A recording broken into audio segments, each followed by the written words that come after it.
We hope you enjoyed this week's highlights. And of course, if you have highlights to share, please send them along to the email address on the screen.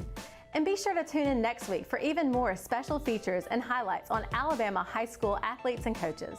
I'm Susan Carruthers for AHSAA.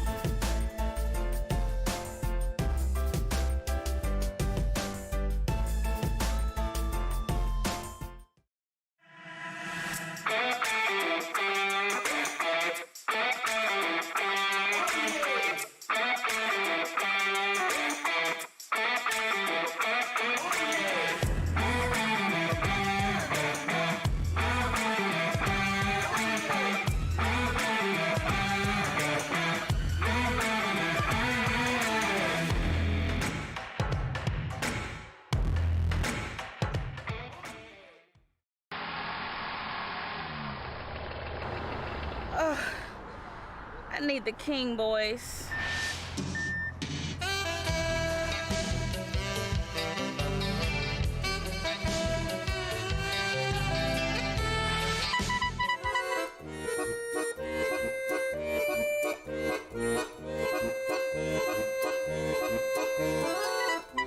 Don't call two clowns in a tow truck when you're dreaming of them King boys.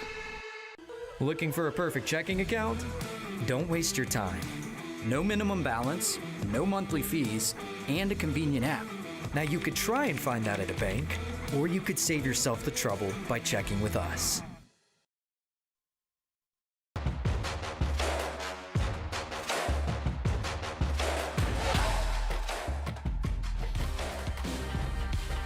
Good evening from Mike Robertson Stadium in Hokes Bluff, Alabama, where tonight one of the oldest rivalries in Etowah County is renewed under the Thursday night lights.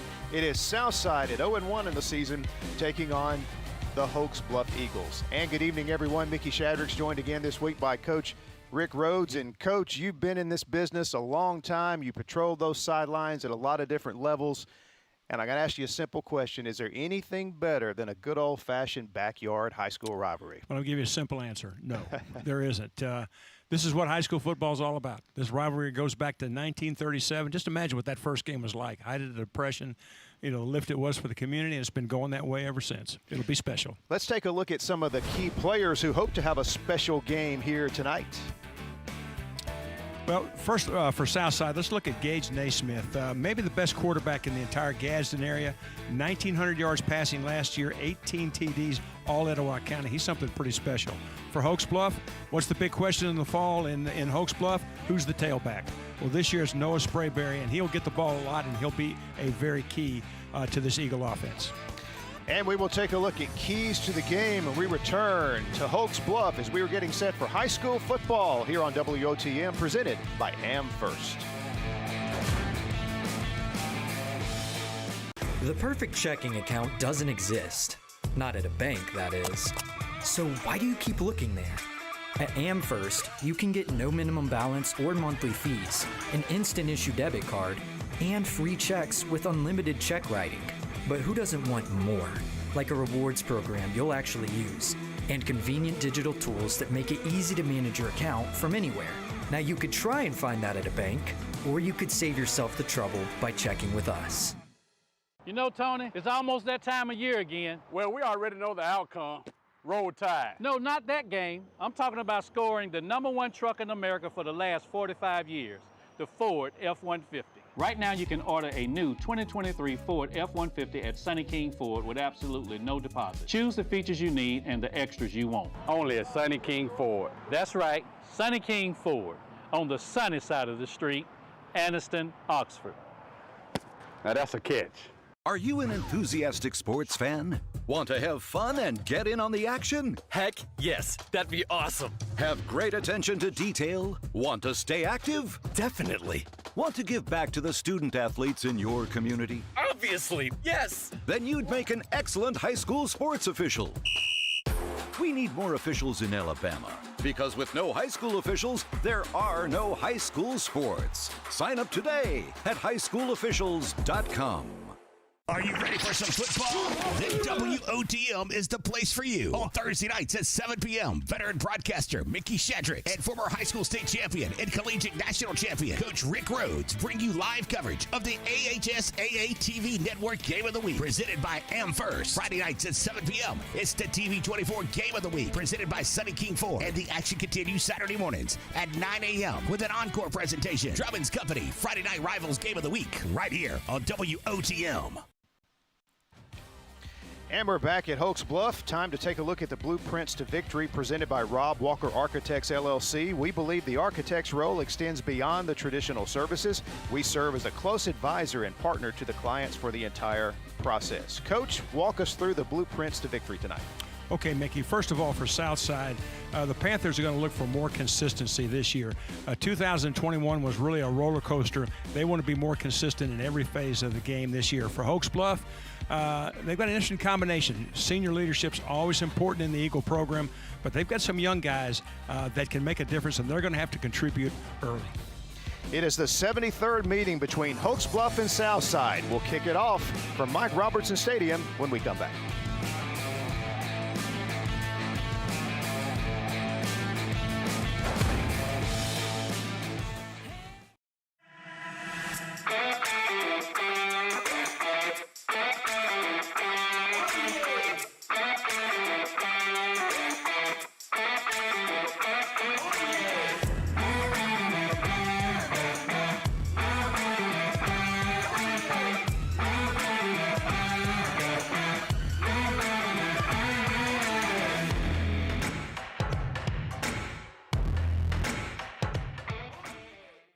It's the end of summer payment vacation, happening now at Tony Serra Ford in Sylacauga. Summer may be coming to an end, but your payments can still take a vacation. Make no payments until the end of the year and get 1.9% APR financing during the end of summer payment vacation sales event, happening now online at TonySerraFord.com and at Tony Serra Ford in Sylacauga on Highway 280 in Sylacauga. With Gilbert Preferred Lender, credit approval may require money down. 1.9% for 60 months at $17.48 per 1,000 finance, regardless of down payment. Visit dealer for details.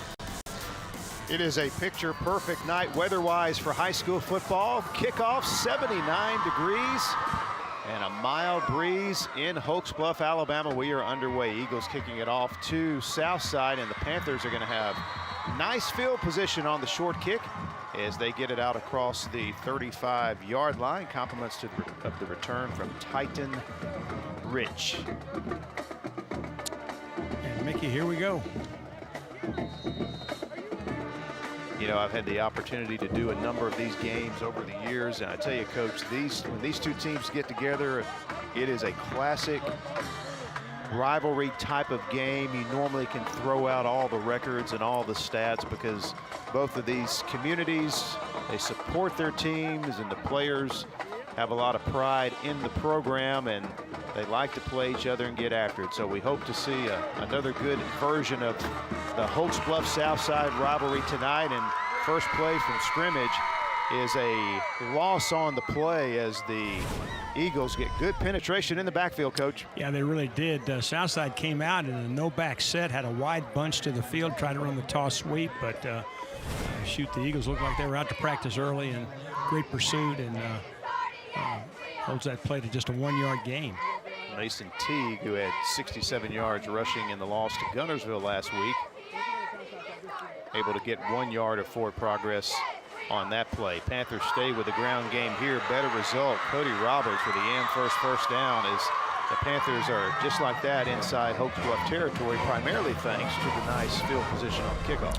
Well, a huge difference in formation that time. 2 tight ends and 2 backs in the backfield. And Cody Roberts, a guy that shows you his good speed, he'll be a threat all night now. He had 5 catches last week against Gunnersville. So we mentioned Southside is 0-1. They played last week and lost to Gunnersville. Meanwhile, Hokes Bluff here at home, their home opener, their season opener as well against their rivals from Southside. Third straight running play for the Panthers. It's Mason Teague as a flag comes in.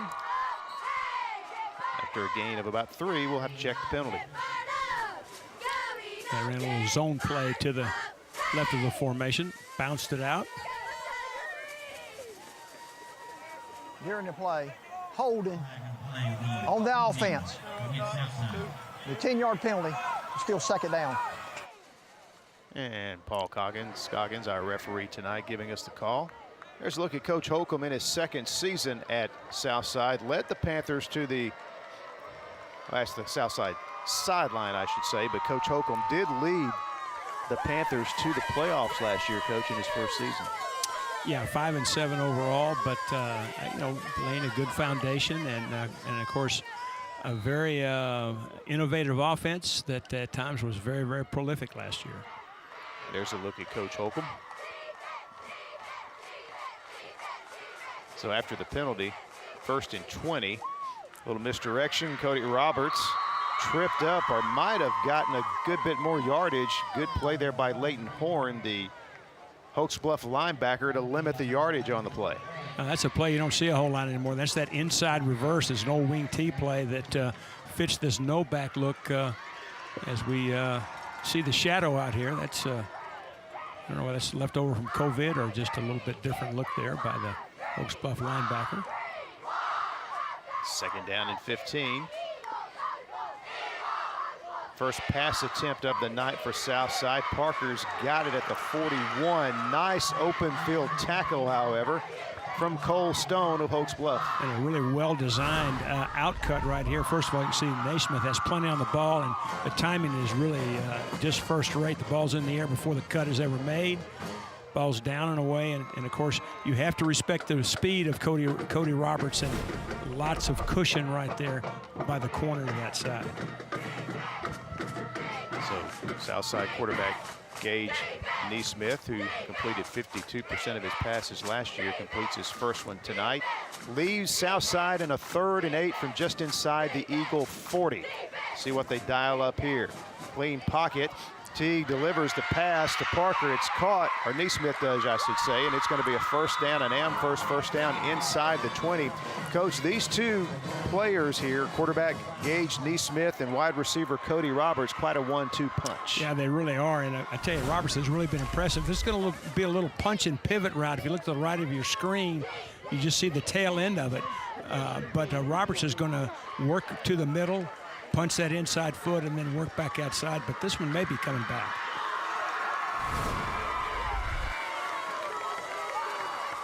No question about it, as another penalty going to hurt the Panthers here. During the play, holding on the offense. 10-yard penalty from the spot of the foul. Holding. Yes, sir. So 2 holding penalties here on this opening drive, Coach. That's hard to overcome. Yeah, that's 30 extra yards you got to make up in one drive. There's nothing easy about that. But they've been able to move the ball pretty much at will, especially in the air so far.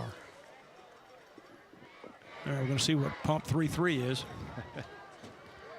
3rd and 24 after what looked like a first down inside the Hokes Bluff 20. Teague swings it out. Parker stretches out to midfield, and that is it. Nice open field tackle by freshman Bryce Whitaker of Hokes Bluff. So the Eagles, aided by the way a penalty, and they're going to come up with the stop. Defense gets off the field, forces a punt from around midfield. Yeah, that really was a nice job by Whitaker. That was an RPO, pulled the guard and flashed the run fake inside and threw the screen quickly to the outside. Would have had some yardage if it hadn't been for the very nice play by that young man, Bryce Whitaker, and brings up this 4th down situation. So the Panthers will punt from right at midfield, just unable to overcome the 2 long penalties. And it hits at the 27, takes a Southside roll down to about the 20. And that is where the Eagles will take over on offense for their first possession. And there you see their quarterback, senior Connor Masters, getting the play call from longtime Hokes Bluff coach Mike Robertson, or as they call him around here, Coach Rob is what he's known. Well, you know, the dean of Etowah County coaches, 27 years there, 170 and 121, 2001 state championship, and really a very, very good guy to talk with. Very helpful, loves his kid, and knows a little bit about football too. Well-established program here. Run blitz here by the Panthers, and still, though, very positive game for the Eagles as Noah Sprayberry, the senior tailback, hard running, picks up an AmFirst first down with some defenders coming right up at the line of scrimmage. Well, welcome to Hokes Bluff football. The off-tackle power play, kick out by the fullback, tailback leads through. That's the bread and butter of the Eagle offense, and that time I think maybe came up just short of a first down, but you can see a little bit different philosophy here than you saw on the Southside offensive game. So second down and a little less than a yard. And they will not get it. A nice penetration there that time by Southside's Evan McDonald, wrapping up the back behind the line of scrimmage, so it'll set up a 3rd down and 2. Yeah, that time Southside jumped into a bear defense, 5 down linemen across the middle.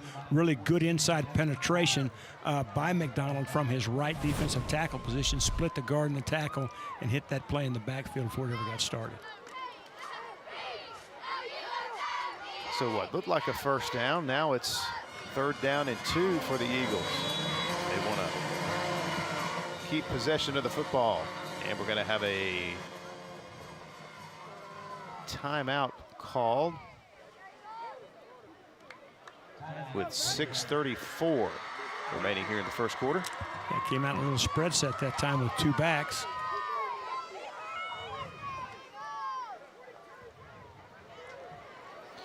You know, we do obviously this early in the season, Coach, we do have the heat timeouts in the first quarter, but not sure if this falls under that category or if this was a called timeout by one of the teams. We're going to take a break regardless. Back to Hokes Bluff in just a moment. Silicaga's best kept secret? No more. Harvey's on Noble is the place to go for the area's best food and drinks. Whether you're in the mood for steak, burgers, salad, seafood, or dessert, Harvey's on Noble will not disappoint, and the atmosphere is perfect for catching the big game or just relaxing after work. Harvey's is open for dinner Wednesday through Saturdays, so round up the family and we'll see you at Harvey's on Noble, downtown Silicaga. Mr. President, Bessemer Superhighway is backed up. What are we going to do? Are you serious? Get me the King Boys. King Boys Towing is the fastest growing tow and recovery company in Birmingham and surrounding areas for one reason. Our customers are our top priority. Whether your car's been in an accident, it's stuck in the driveway and won't start, or you just need a tow to your preferred repair shop, give us a call. Our fleet of flatbed tow trucks will provide courteous and fast service. King Boys Towing, 205-428-3235. And we did confirm during our time away that was a Hokes Bluff called timeout, so it's 3rd down and 2 as we resume play. And here is a handoff to the tailback, Sprayberry, and the official comes in right around the spot that he needed to get to. Yeah, I think he probably got there by 3 or 4 inches. It is an AmFirst first down.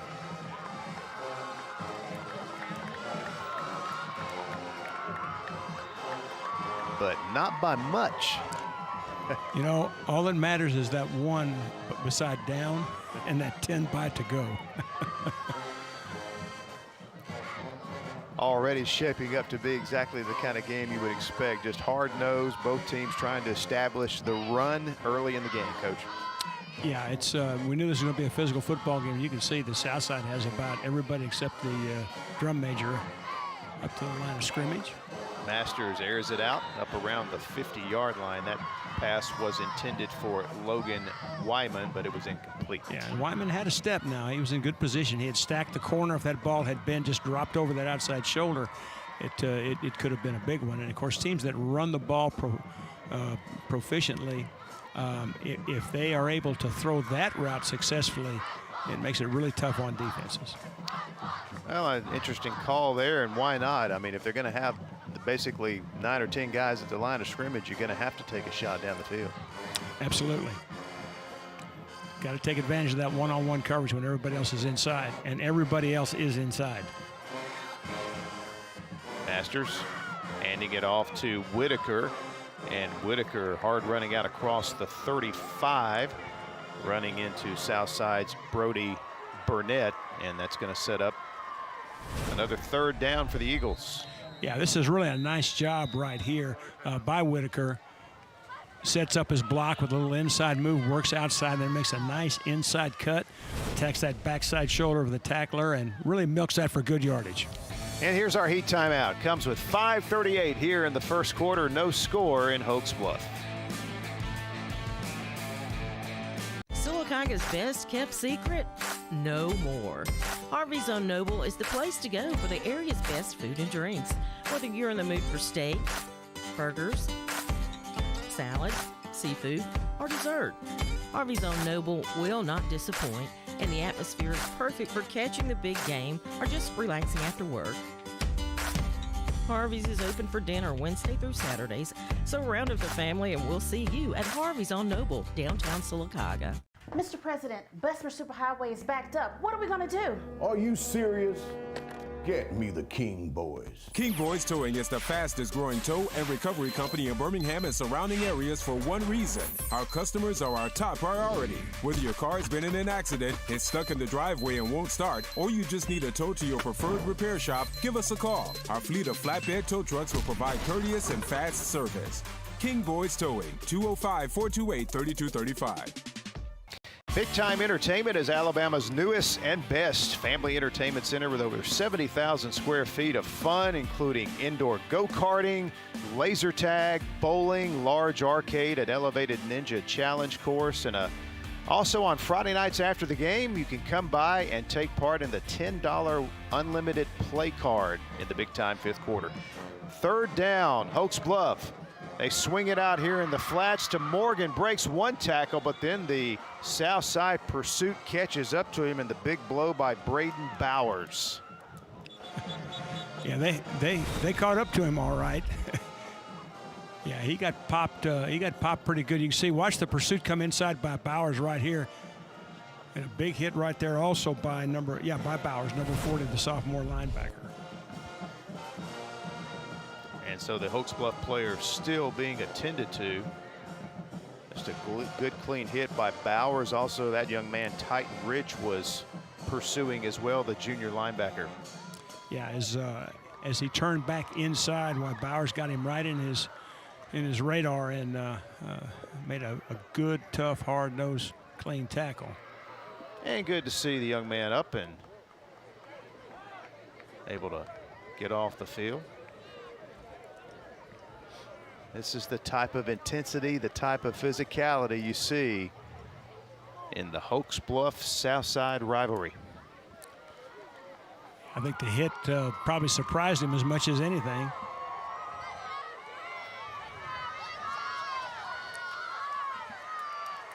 So 4th down and 5. Punt formation. Here is Brylan Pilkington. Well, the atmosphere here, Mickey, is really, really a lot of fun. Outstanding crowd for both teams. A little high snap. Pilkington gets it out of there. And a fair catch called for at the 27-yard line by Southside's Cole Garrett. So the Panthers get it back for the second time tonight. And remind you that you can see the replays of Friday Night Rivals. This is the live game coming up. Armwood versus Hillcrest, 7 o'clock Friday night, tomorrow night on My 68. And then you can catch it on the replay on WOTM on Saturday. And here are the replay times. Saturday at 9 a.m. and 9 p.m. Again on Sunday at 2:30, and the rest of the times there. Southside 1st and 10. They run it again, about a 5-yard pickup on first down. As a runner that time was Mason Teague. And Coach, the Panthers look good and very effective on that first series. They just had a couple of big penalties. Yeah, they've moved the ball really very well. The 2 penalties, of course, as you said, were drive stoppers. But that's kind of what we talked about at the beginning, that inconsistency that, has plagued them at times in the past. They just got to get past that. 2nd down and 5. And a huge hole as Mason Teague, a couple of big runs here, another AmFirst first down. Yeah, and right now, really, the Southside offensive line is having the better of it. You can see there's a little pull right there, nice little kick out by number 62, Reese Thomason, the sophomore offensive guard, to kind of spring that play. Good look at Mason Teague, 5'10 junior. Yeah, he averaged 5.6 yards a carry in their season opener, had 67 yards on the night. Off to a good start tonight as well. First down. Hokes Bluff sends an extra rusher. Pass deep downfield, and it is caught by Cody Parker. Looked like Neesmith kind of just threw that one up to hoping his wide receiver could make a play, and Cody Roberts came through. Yeah, they put 3 into the boundary, I think, to get one-on-one to the field to Roberts, and the ball really is a little bit underthrown, kind of a back shoulder deal. The defensive back was over the top like he's supposed to be, but very difficult to defend that. And Roberts also did a good job of putting his body between the ball and the defender, just like you're supposed to do. Boy, he's a good-looking receiver. How about the balance here between Southside and run and pass here in this first quarter? Yeah, it's been impressive. Neesmith hands off to Teague. Defended pretty well that time by the Hokes Bluff defense, but the Panthers have invaded the Ox Foundation Solutions red zone. Yeah, that's about the best stop that Hokes Bluff has had so far tonight on an inside running play. That one didn't get much at all, just a yard. 2 tight end look again. Second down and 9. Neesmith calling for the snap. Everyone moved. The ball never came. Penalty number 3 coming against the offense.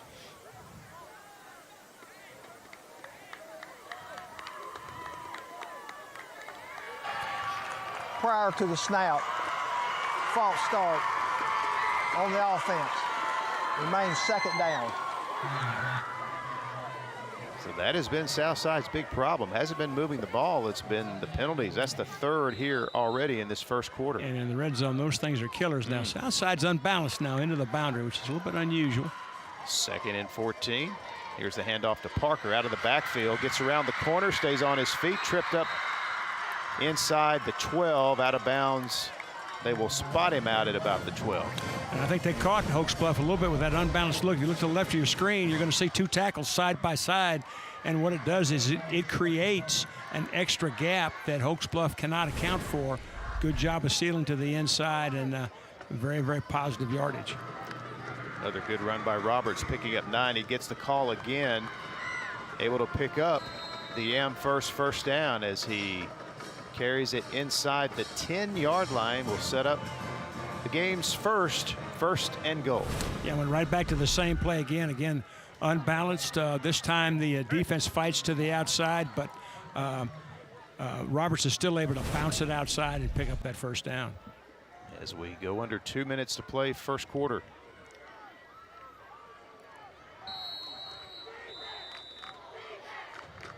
And a stoppage of play. Another timeout call. Take a break, return to Hokes Bluff in a moment.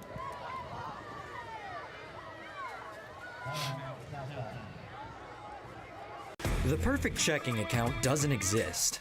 Not at a bank, that is. So why do you keep looking there? At AmFirst, you can get no minimum balance or monthly fees, an instant issue debit card, and free checks with unlimited check writing. But who doesn't want more? Like a rewards program you'll actually use, and convenient digital tools that make it easy to manage your account from anywhere. Now you could try and find that at a bank, or you could save yourself the trouble by checking with us.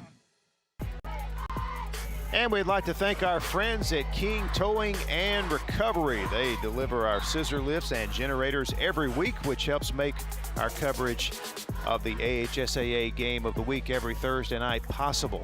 Appreciate the support of King Towing, King Boys Towing and Recovery. So as we get set to come out of the timeout, it is a 1st and goal for the Southside Panthers. As Coach Holcomb's team has looked very efficient offensively. It's just been penalties that have kept them off the scoreboard so far. And they've shown some talented skill players as well. Still unbalanced. And this is Roberts, and he is inside the 5. I tell you, they can move him around in different spots, Coach. They can split him out and throw him the ball, and he can do this very well. Yeah, this is just the old wing tee belly play. That unbalanced line to the left side turns out with the tackles, seals with the guards, and a huge hole to the inside. Still unbalanced into the boundary with double wings. Roberts the call again, and he is in. Touchdown, Southside. The Harveys on Noble. Touchdown, and the Panthers strike first in this old classic backyard Etowah County rivalry. Well, I'll tell you, Mickey, Hokes Bluff is going to have to adjust to that unbalanced formation because they're outmanned over there. There just aren't enough green shirts over there. If you look to the left of your screen, you're going to see a lot more white jerseys than there are green jerseys. And in red zone football, that's huge. Very impressive drive.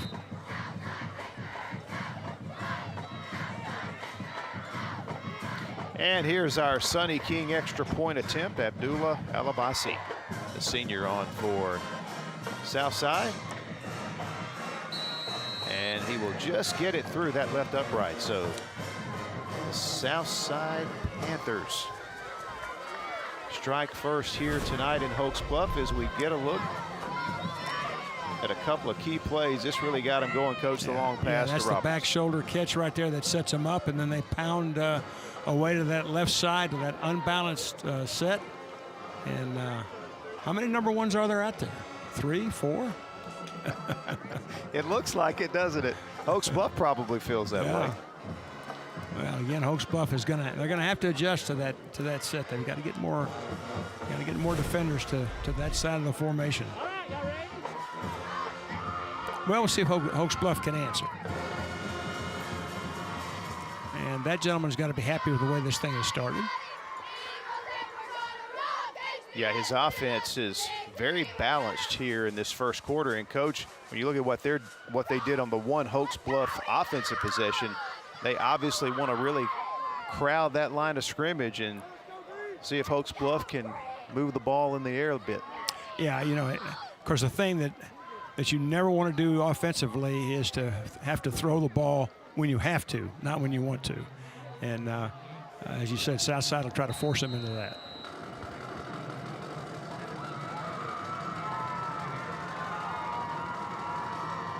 So the visitors strike first. Panthers with a 7-0 lead here very late in the first quarter. Deep kick. It'll be fielded from the goal line and brought out by Logan Wyman and will not even get back to the 20. Excellent kickoff coverage that time by Southside. Blake Phillips, the sophomore, one of 3 Panther players getting down there to make the tackle. Well, if anybody has any doubts about the intensity of this rivalry, they just need to watch a replay of that last play. I mean, there were pads popping all over the field. And here, Connor Masters trotting out from the sideline with the play. The Eagles picked up 1 first down on their first possession, and their drive did stall around midfield. Well, there's a lot of hullabaloo there now, whistles everywhere.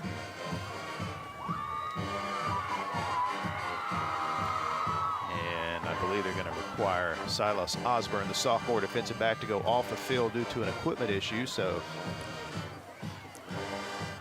a backup will come out and take his spot.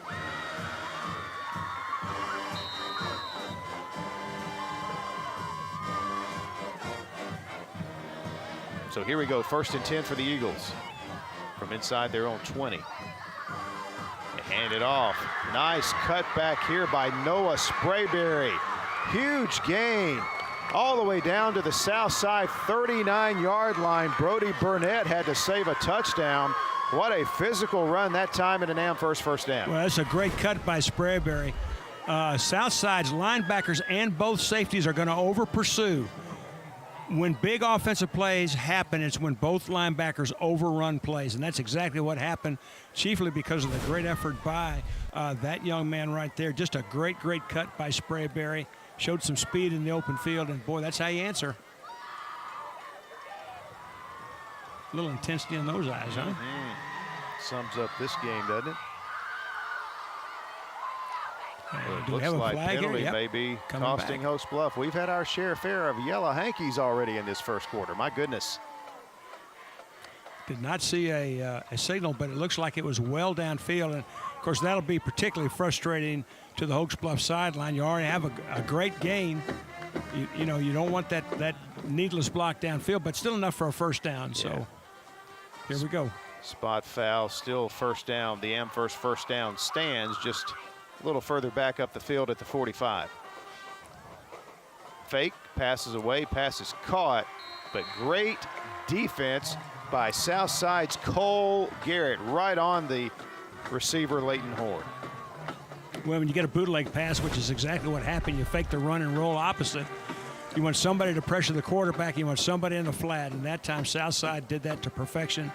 Had both elements of that there, and absolutely nowhere to go with the football. There you see final seconds ticking away here in the first quarter. Play game 3, 2nd and 7.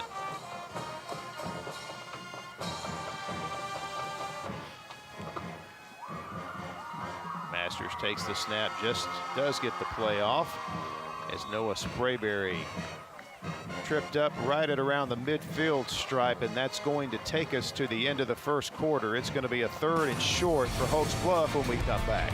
It is the AHSAA Thursday night game of the week from Etowah County. Hokes Bluff and Southside locked up in a good one. We'll be back to Mike Robertson Stadium in just a moment. The perfect checking account doesn't exist. Not at a bank, that is. So why do you keep looking there? At AmFirst, you can get no minimum balance or monthly fees, an instant issue debit card, and free checks with unlimited check writing. But who doesn't want more? Like a rewards program you'll actually use, and convenient digital tools that make it easy to manage your account from anywhere.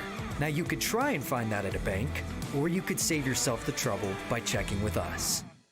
Are you ready for some football? Then WOTM is the place for you. On Thursday nights at 7 p.m., veteran broadcaster Mickey Shadrick and former high school state champion and collegiate national champion Coach Rick Rhodes bring you live coverage of the AHSAA TV Network Game of the Week, presented by AmFirst. Friday nights at 7 p.m., it's the TV24 Game of the Week, presented by Sunny King Ford. And the action continues Saturday mornings at 9 a.m. with an encore presentation. Drummond's Company, Friday Night Rivals Game of the Week, right here on WOTM. You know, Tony, it's almost that time of year again. Well, we already know the outcome. Roll Tide. No, not that game. I'm talking about scoring the #1 truck in America for the last 45 years, the Ford F-150. Right now, you can order a new 2023 Ford F-150 at Sunny King Ford with absolutely no deposit. Choose the features you need and the extras you want. Only at Sunny King Ford. That's right, Sunny King Ford, on the sunny side of the street, Anniston, Oxford. Now that's a catch. And a nice shot of Mike Robertson Stadium. Great crowd on hand as well on a nice evening for high school football. First quarter in the books. Southside pretty much dominating the first quarter. They have a 7-0 lead. Hokes Bluff 3rd down when we resume play. Yeah, really a perfect night for football. And a perfect night to enjoy some great food at Harvey's on Noble. Coach, I think this is one of your favorite stops, is it? Well, the only person that likes it better than me is my wife. And had some great catfish tonight. Had a great steak last Friday. Had some other catfish. I mean, I could go on and on now. I mean, that's one of my very favorite places. It really is. Vouch for the burger. 3rd down and 4. Southside showing pressure again, and they get to the running back before Bryce Whitaker could even get going. Yeah, and of course, again, that Bear defense brought both linebackers inside. I think Jared Harden, the big defensive tackle, who was also one of the top wrestlers in the state, was the first guy in there and made the hit in the backfield. And it's going to lead this to a 4th down and 6. Just, you know, when you got 7, 8, 9 in the box and you're blocking with 6, those numbers don't add up too well. And the result is a 4th down. And there you see Cole Garrett awaiting the kick from Brylan Pilkington. Another flag.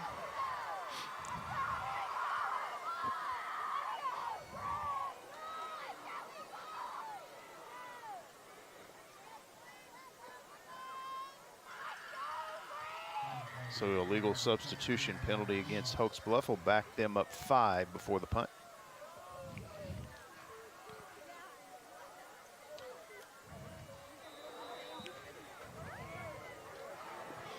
There you see Brylan Pilkington.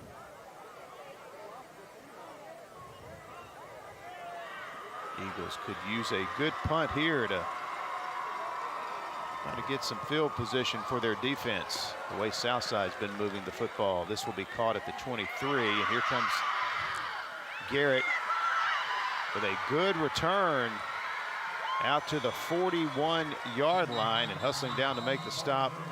Leighton Horn, but it will be good field position once again for this Southside offense. Yeah, and really a nice job right there by Cole Garrett. First of all, fielding the punt, and then using the speed to get outside and pick up about 20 yards. And that hidden yardage in the kicking game cannot be overestimated. Guess what, Coach? Another flag. We do have a flag. Let's check it out. Roughing. I didn't really see any contact, but we'll see. Block in the back.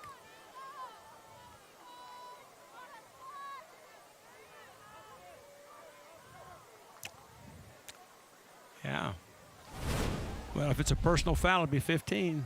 Somebody got there. And I think really there was late. a hold being called too, so I think it's going to be offsetting.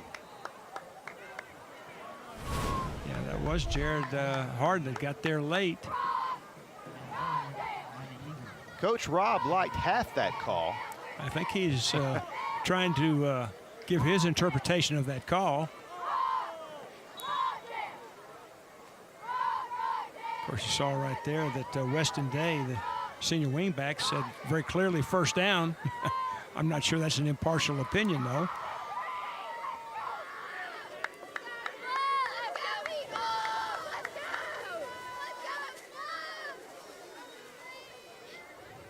Well, if it's just roughing the punter, it's a huge break for Hokes Bluff. Yeah, and it was signaled as a personal foul, which would be obviously 15 yards and a first down. But the board, the board says 4th down and 11, so I think it's going to be offsetting penalties. We'll see.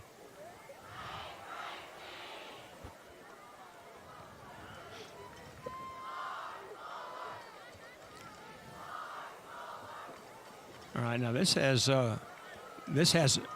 holding, and it also has roughing the kicker. So I feel sure that Hokes Bluff will take the roughing the kicker and retain possession, I would think. I think that's what Coach Rob was confirming in that shot a moment ago. Was he knew the roughing the punter penalty was against Southside. The key was who was the holding call against. Yeah, well, they very clearly signaled that it was against Southside, and now the ball is moving. And that's why he had his offense out there ready to go. Here's the roughing the punter. Look, here. Right up the shoot, just to the right of the punter.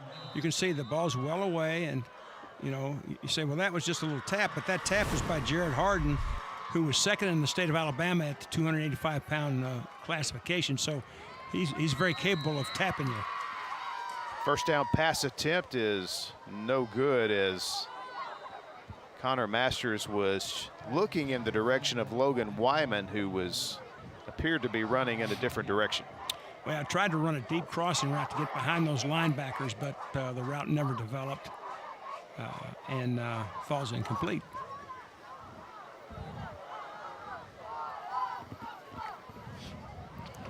Like the first down throw, though, with the way Southside's been crowding the box? I think you've got to do some of that. I mean, the play action game is always important when you're a run emphasis football team. I formation. Here's the give to Sprayberry. Sprayberry gets it inside the 40, taken off his feet after a gain of 7. So that puts him in a makeable 3rd down and 3, and obviously potentially 4-down territory. Actually, it'll be 3rd and 5. Yeah, a little variation that time. That time pulled the right guard and kicked out on the end man of the line of scrimmage and led the fullback through. Did a good job of sealing that defense back to the inside. Actually, more like 3rd and 6 as they spotted at the 39. That'll be 5.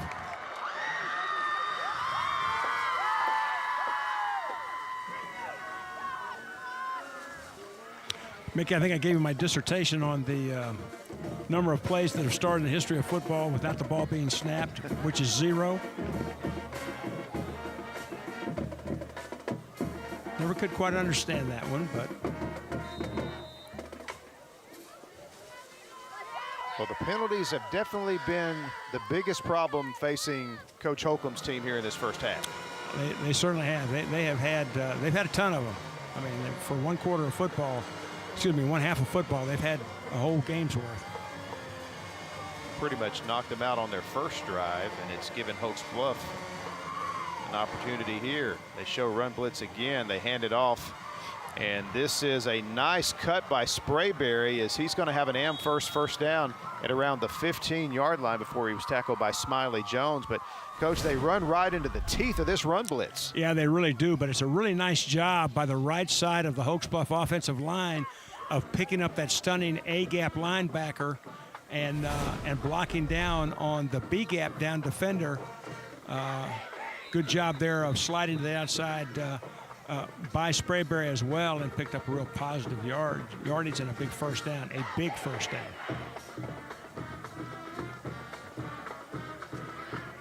Looks like Sprayberry's going to get a little bit of a blow.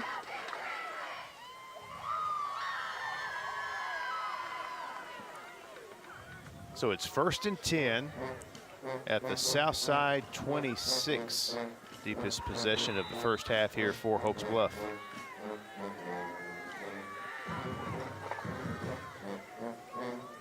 Masters with the give to Whitaker. Not much, maybe a couple of yards.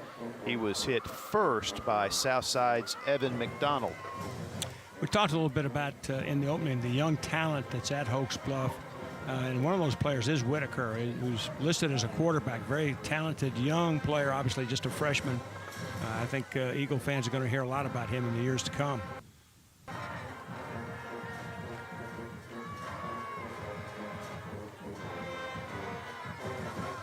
Second down and 8.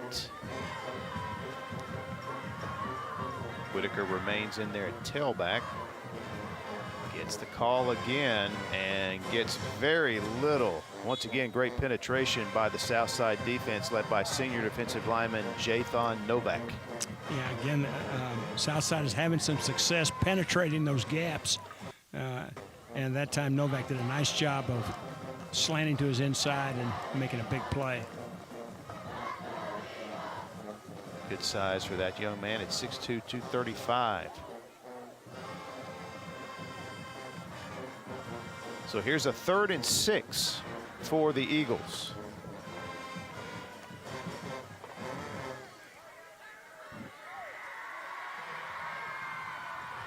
And here's the handoff to Whitaker. 3rd straight time they go to him. Better luck getting around the corner that time, Coach. He's got the AmFirst first down as he gets it inside the 10-yard line. Yeah, they get the defense sealed to the inside, and you're going to see, I mean, this is really a very heady move for a young freshman. You're going to watch him as he breaks to the outside. Watch him dip inside right here and then bounce back outside. Kind of freezes the safety a little bit, and that enables him to get an extra 10 yards. Real heady running by a young player. So Whitaker with the AmFirst first down, setting up a 1st and goal at the 9-yard line. As the Eagles, for the first time tonight, into the Ox Foundation Solutions red zone. Whitaker this time nowhere to go. Good containment on the edge, tried to cut it back up inside, and Southside defense had that covered from every angle. Yeah, but really a very smart decision on a young back's part right there. Rather than try to bounce it outside and lose 7 or 8 yards, he cut it up inside and held the loss to just 1 yard. As we dip under 7 minutes, a time-consuming drive here for the Eagles. Yeah, this is really a crucial drive for Hokes Bluff. They've got to come up with some points out of this. Masters rolling out. Throws to the end zone. Flag flies. Pass is incomplete. It was intended for Jalen Simmons. Good break on the football, though, by the secondary for Southside in the end zone, but we obviously have to check the penalty. Yeah, usually in the secondary, it's going to be some kind of holding or interference. tried to hit the crossing route on the bootleg. Had him there just briefly, but good closing by the Southside defense. Let's see what we got. 2 penalties on the play. We have holding on the defense, and we have an ineligible downfield here. So going to take it offset, going to play 3rd down. Yeah, usually that means somebody is uncovered. Let's see, we see it. Yeah, there are a couple of offensive linemen that are in the pass route. Yeah, pretty nice shallow route by the left tackle. Unfortunately, he is not eligible. He can't catch the ball, can he, Coach? But it's a good route. You know, he broke it off really nice. So. Got himself open, too. Yeah. As they say to the poor shooter on the basketball court, you're open for a reason. Masters throws up top, one-on-one in the end zone, and it is incomplete. It was intended for Hokes Bluff's Anderson Morgan, but step for step with him was senior Smiley Jones. Yeah, good coverage there by Jones. And, you know, for the fade to be effective, it's got to be up and over that outside shoulder. You can see that ball is inside, and really a dangerous throw. Lucky that wasn't intercepted. But that'll loosen up that secondary a little bit.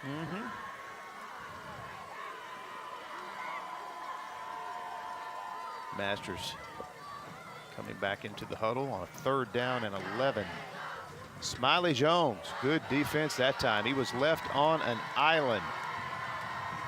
Got the job done. And a whistle before the snap. See, we got another flag.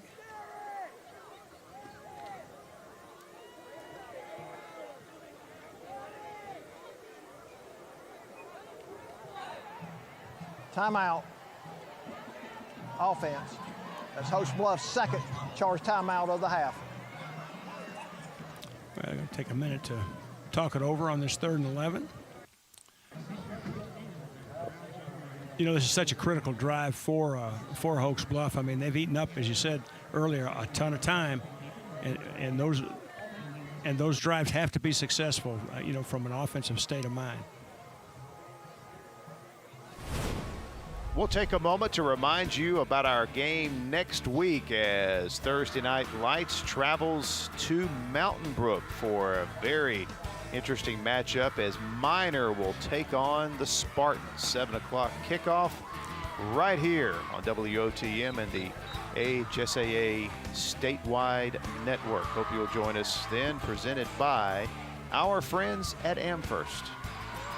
That'll be a good one, Mickey. Mountain Brook, one of the top 6A teams in the state. Minor, of course, always dangerous. Great football tradition there with the Purple Tigers.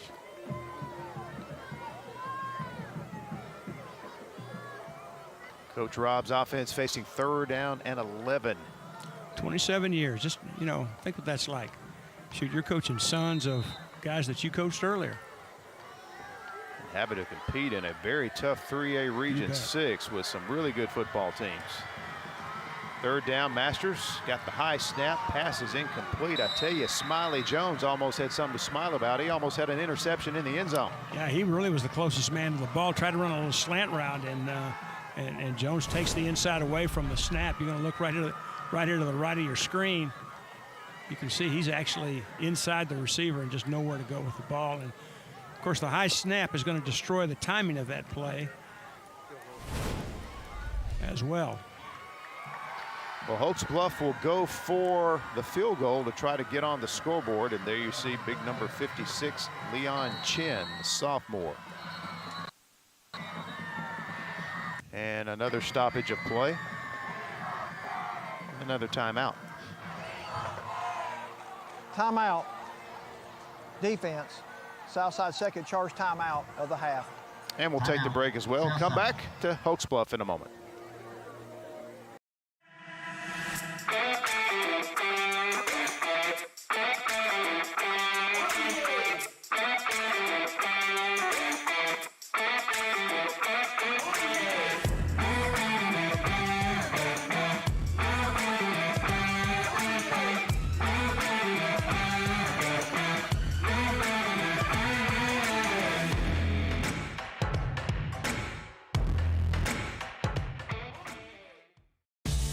Right Way Auto is offering cash on the spot for cars, trucks, and SUVs. Our inventory is low, and to turn that around, we are buying pre-owned vehicles in good shape. Visit our 2 locations today on the Motor Mile in Anniston or Highway 21 in Mumford. We will buy your car even if you don't buy ours. Right Way Auto is offering cash on the spot for cars, trucks, and SUVs. Cash on the spot today for your vehicle at Right Way Auto Sales in Anniston and Munford.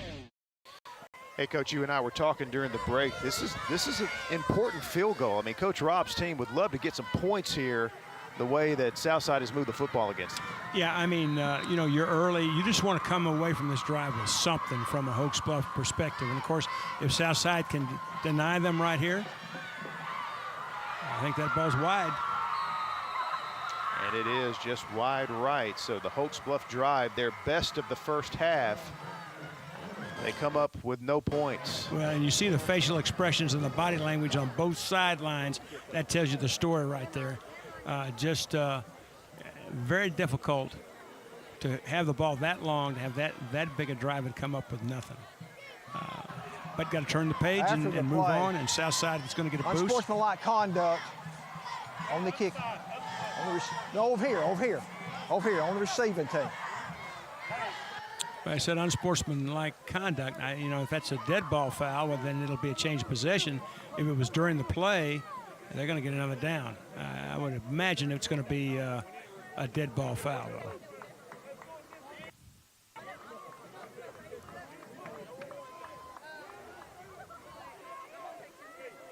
Well, I think it's...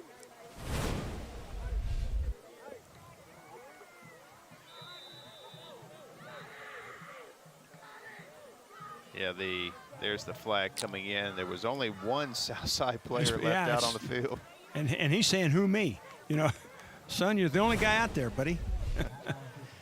Well, it's safe to say we have had more flags than points in this first half. We most definitely have. And right now our referee is the most photographed guy in America. So, but hopefully this game will settle down. You know, except for the penalties, it's been really a well-played game. And we're going to take another break. Heat timeout. Southside with a 7-0 lead. It's the end of summer payment vacation, happening now at Tony Serra Ford in Sylacauga. Summer may be coming to an end, but your payments can still take a vacation. Make no payments until the end of the year and get 1.9% APR financing during the end of summer payment vacation sales event, happening now online at TonySerraFord.com and at Tony Serra Ford in Sylacauga on Highway 280 in Sylacauga. With dealer preferred lender, credit approval may require money down. 1.9% for 60 months at $1,748 per $1,000 finance, regardless of down payment. Visit dealer for details. Sylacauga's best kept secret? No more. Harvey's on Noble is the place to go for the area's best food and drinks. Whether you're in the mood for steak, burgers, salad, seafood, or dessert, Harvey's on Noble will not disappoint, and the atmosphere is perfect for catching the big game or just relaxing after work. Harvey's is open for dinner Wednesday through Saturdays, so round up the family and we'll see you at Harvey's on Noble, downtown Sylacauga. We're the best high school football show in the state of Alabama. Tune in every Wednesday night at 6:30 for the AHSAA Weekly, hosted by Susan Scott Carruthers. We'll give you a taste of that show coming up at halftime of this game, as Susan will have a couple of very unique features for you coming up at halftime. We are inching our way there. Southside with a 7-0 lead midway through the second quarter. We come out of our second quarter heat timeout. Panthers will have the football backed up deep after the dead ball penalty on the missed Hokes Bluff field goal attempt. So here's an opportunity, Coach, for the Eagle defense here. No question about it, as we have yet another stoppage. For the snap. Timeout. Southside, their last charge timeout. Well, okay. Well, this has become a timeout-a-thon. It sure has. Penalties and timeouts. Only one timeout left between both teams. Hokes Bluff's got one. But my point was here with the bad field position for Southside, it's an opportunity for the Hokes Bluff defense to come up with a stop, get the ball back with good field position. Well, that's an excellent point, Mickey. I mean, this is a great opportunity. You talk about changing momentum in a hurry. Now, on the other side of the ball, this is a great opportunity for Southside to try to put a dagger right through the heart. You know, maybe a little play action, a deep one to Roberts or one of those other speedy receivers, and get a huge play right after this. That could really be devastating to the psyche of Hokes Bluff. But, you know, I feel kind of like we're watching Friday Night Lights here. I mean, you know, there's a little bit of everything going on.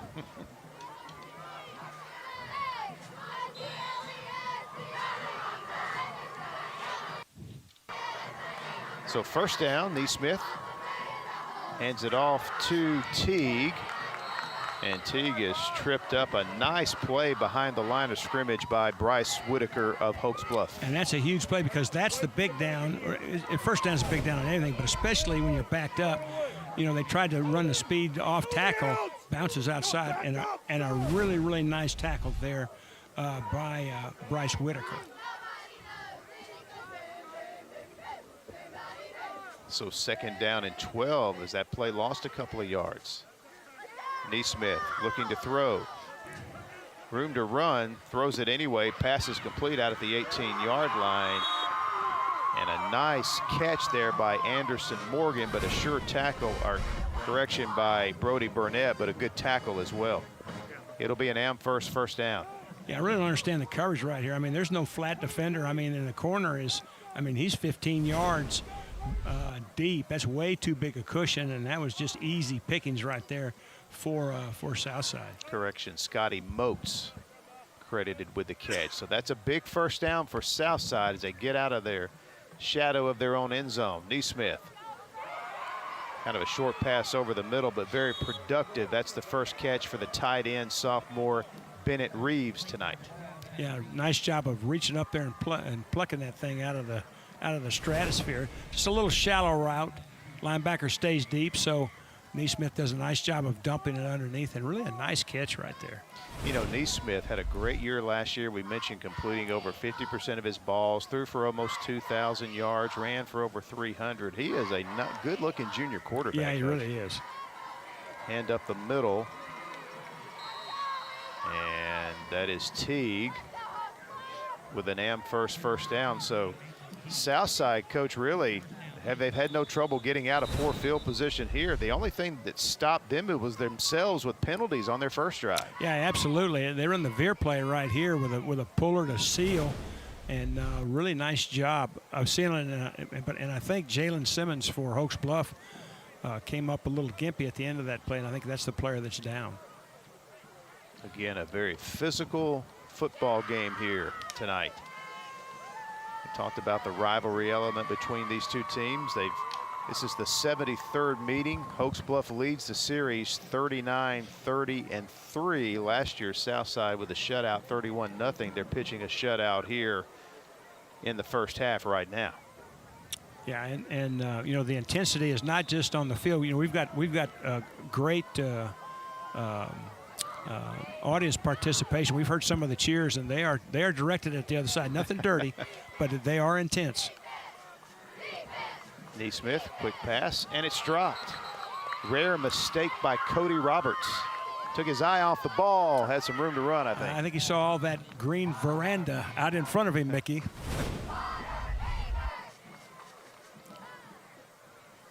And we do have upfield penetration, a defensive end that kind of got in the vicinity. But ball certainly was catchable, and sometimes you try to do too much too soon.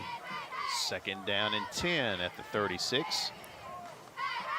Neesmith with time, and the pass incomplete behind Roberts, the intended receiver, who was open at around the first down marker. Yeah, that's that pivot route that we saw earlier. I really think that Neesmith thought he was going to be a little bit wider than he was. But nevertheless, the ball was high and away, and brings up this crucial third down and 10. And now this is a big stop now, or a big first down. It's going to be one of the two.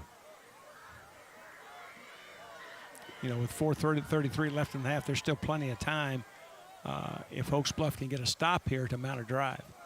3rd and 10. Neesmith with a flag coming in. Pass is incomplete. Roberts was double covered in the secondary, and this flag was thrown in the area where you normally see offensive holding, but we will see.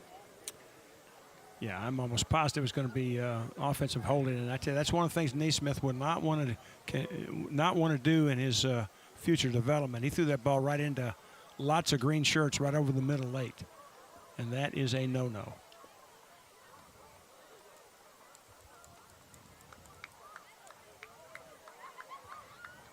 Pretty good discussion right there.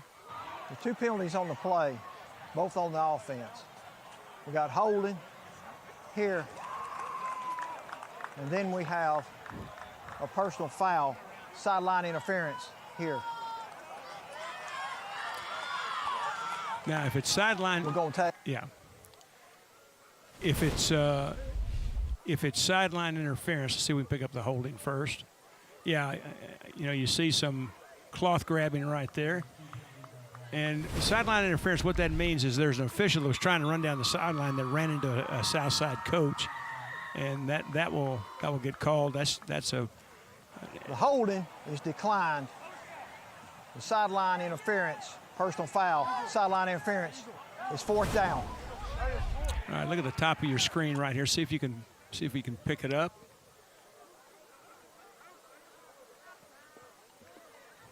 Yeah, right there you can see. You can see some contact made, and the officials they're gonna take care of that sideline one way or another because they've got to be able to work. I tell you, it's been hard to get any kind of flow in this game with all of the red flags on the field.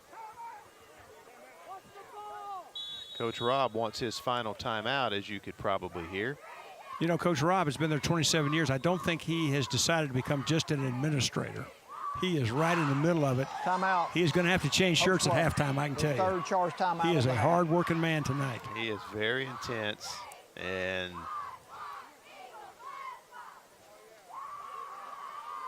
a definite fixture in this Hokes Bluff community and on this Hokes Bluff sideline. I tell you, they're going to get the stop they need, Coach, and they're going to have some time. Yeah, no, I think so. They should get it with you know around 4 minutes left.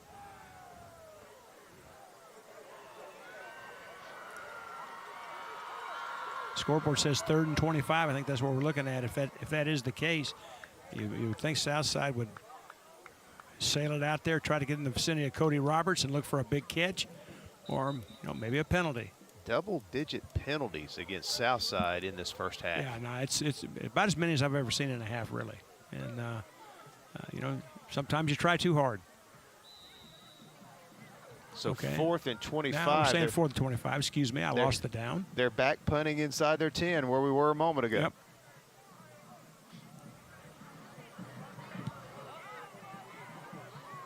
And nobody back, and it will be down at the 35-yard line. So plenty of time for the Eagles with 4:15 to play here in the first half. You know, you'd really kind of like to see somebody back there catch that kick, try to get some positive yardage and get that ball, right about it midfield. Especially as tough as it's been to run against Southside. You had an opportunity to run a punt. Yeah. Well, they've had some big runs offensively, but it's been very difficult for them to string consistent runs together, and that's the key. Of course, the reason for that is that there's 9 of those white shirts within 6 yards of the line of scrimmage. And this is the big bruiser, Noah Sprayberry, spins his way out to the 48, and here come the flags again. I think that's going to be a face mask. That spin move, I don't think, was self-induced right at the end of that run. This young man is a physical runner. Good vision, too. And there's the face mask. That may be the most obvious penalty they've called tonight. That may be the most obvious penalty of the year, maybe of the decade. And it'll add some much-needed yardage at the end of the play for Hokes Bluff. Absolutely. I mean, that's that 15 yards that we were talking about on the punt return. On the defense, 1st down.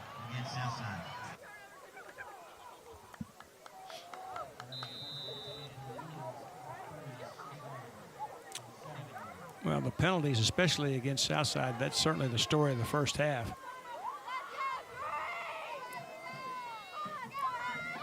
And give is to the fullback that time, Horn.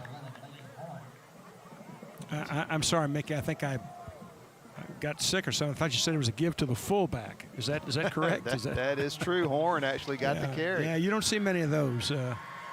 Mr. Horn's job is not to carry the football very much. His job is to lead the way, and he does it quite well. But good tough run that time. Pick up 4 yards. 2nd down and 6. Single coverage out top there with the wide receiver. But they stay with the ground game, and just too many defenders in the box as Sprayberry had no chance. Yeah, and again, I mean, there's consistently 9 and 10 white shirts within 6 yards of the line of scrimmage. You're going to see it right here. If you look to the right of your screen, you're going to see those white shirts, coming number 16 right there for Southside. I mean, that's a safety that makes the play in the backfield. And they're going to have to do something to account for those numbers. Going to have to do something play action-wise to loosen this Southside defense up just a little bit. 3rd down and 8.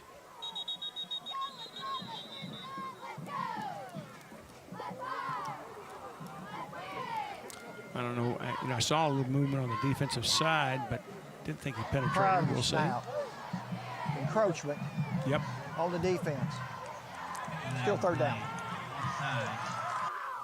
Coach, they've got, again, crowding the box, single coverage on the receivers, no deep safety. At some point, you might get lucky back there. Yeah, and, they've tried to hit that fade route 2 or 3 times, just haven't been able to do it. But, I mean, I think you've got to do some of that. But I also think you've got to come off some play action stuff and run some combination routes, some flood routes or something to just loosen them up. You can see right then and there, I mean, they sealed down the defense, but nobody was there to handle Blake Phillips, the outside linebacker who was untouched at the line of scrimmage, and makes the play to bring up this 4th down. So 4th and 3, Coach Rob sends the play in with his quarterback Connor Masters as we go under 2 minutes to play here in the first half. Story of this first half, penalties. Flags all over the field in this first half. And here's the give to Sprayberry. And he's got a huge gain, an AmFirst first down. It's going to set up the Eagles into the Ox Foundation Solutions red zone in a 1st and goal. And a good job. You can look at the right side of the Hokes Bluff offensive line. They get everything sealed, pull the left guard through, bring the fullback around. Very, very good blocking at the point of attack. That time got outside of those numbers, and Sprayberry, I think, came up a little bit gimpy at the end of that play, but another big run by that young man. Yeah, he's out. I think looked like his right hip or right leg kind of buckled a little bit on him. We'll see. Great blocks by Brayson Hayes, the junior guard, and also the wide receiver Logan Wyman. It's actually inside the 15. Gave him a little bit too much yardage that time. And here is Whitaker taken down way behind the line of scrimmage, and that was Braden Bowers, a sophomore linebacker, coming through untouched. Well, they try to go wide, and what happens is the nose guard slants to the defense's right, picks off the center. The guard blocks outside to try to block the defensive lineman to his outside, and there was nobody to pick up the linebacker right there, and he came through untouched. And really a nice play by Bowers as we have another green shirt down. That looks like a cramp right there. Mm-hmm. And remember, this is Hokes Bluff's first official game of the season. Yeah, and there's a couple things about that now. And this is a little bit of what's surprising about this game is that this is not Southside's first game of the year. I know where you were going. Yeah, this is their second of the year. You're supposed to get all that stuff out of the way in the first game of the year. But it is early in the season, and this is a big rivalry. And as I said, sometimes we just try a little bit too hard. Looks like our cramped player is out, and Coach Rob with another play sent back out. Hokes Bluff has already missed one field goal, so they don't want to have to rely on the field goal try. They'd like to get it into the end zone, obviously. Pressure up the middle. Quarterback had no chance. Masters slung down for a huge loss, and once again we call the name of Titan. Well, if you watch to the right of your screen, I mean, that's just an overload. The running back comes off the fake and works outside to pick up the linebacker, but the linebacker stunts the inside gap between the center and the guard, comes clean, and really a nice execution there by Titan Rich, the linebacker. Well, 3rd and 15. If you're Hokes Bluff, this is, well, nobody wants to be in 3rd and 15, but especially if you're as run-oriented as Hokes Bluff is. And here is the handoff to Whitaker. He picks up about 5 yards inside the 25. And the clock's still moving. Stop made by number 3, Blake Phillips. I don't know whether they're going to let it run all the way down and try to kick a field goal again. It is 4th down, so they can stop it. They have their 1 timeout remaining. Well, it's 4th down and about 20. Take the snap. Master's going to throw up toward the end zone, and it's intercepted at the 8-yard line. Returning it down the near sideline is Southside's Cole Garrett, and they finally catch up to him at the 34-yard line, and that will take us to the end of the first half. A hard-fought first half between two Etowah County rivals, Hokes Bluff and Southside. As both teams head to the locker room.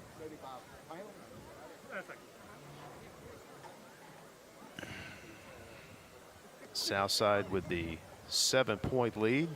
They scored on their second offensive possession of the first quarter. Hokes Bluff missing a field goal and then coming up short on the last possession there at the end of the first half. There you see our halftime score on the AHSAA Thursday night game of the week presented by AmFirst. It is Southside with a 7-0 halftime lead against the Hokes Bluff Eagles. Pretty interesting first half.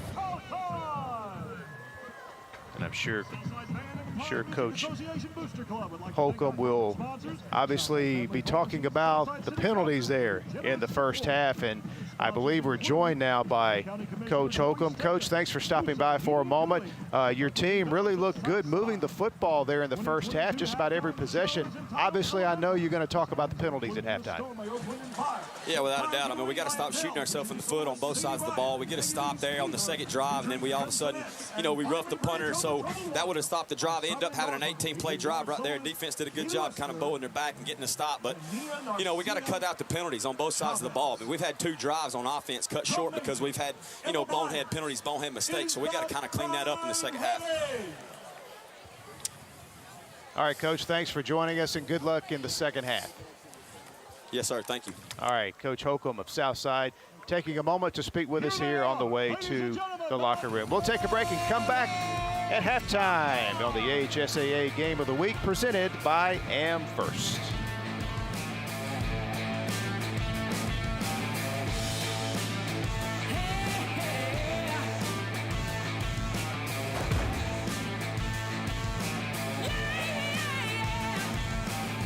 A game without a crowd is just a scrimmage. A performance without an audience is just a rehearsal. Without your presence, high school sports and the performing arts aren't possible. Ensure that these essential extracurricular activities continue to enrich the lives of students in Alabama. Purchase a ticket to your local high school's game or performance.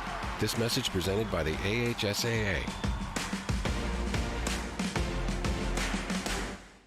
Are you ready for some football? Then WOTM is the place for you. On Thursday nights at 7 p.m., veteran broadcaster Mickey Shedrick and former high school state champion and collegiate national champion Coach Rick Rhodes bring you live coverage of the AHSAA TV Network Game of the Week, presented by AmFirst. Friday nights at 7 p.m., it's the TV24 Game of the Week, presented by Sunny King Ford. And the action continues Saturday mornings at 9 a.m. with an encore presentation. Drummond's Company, Friday Night Rivals Game of the Week, right here on WOTM.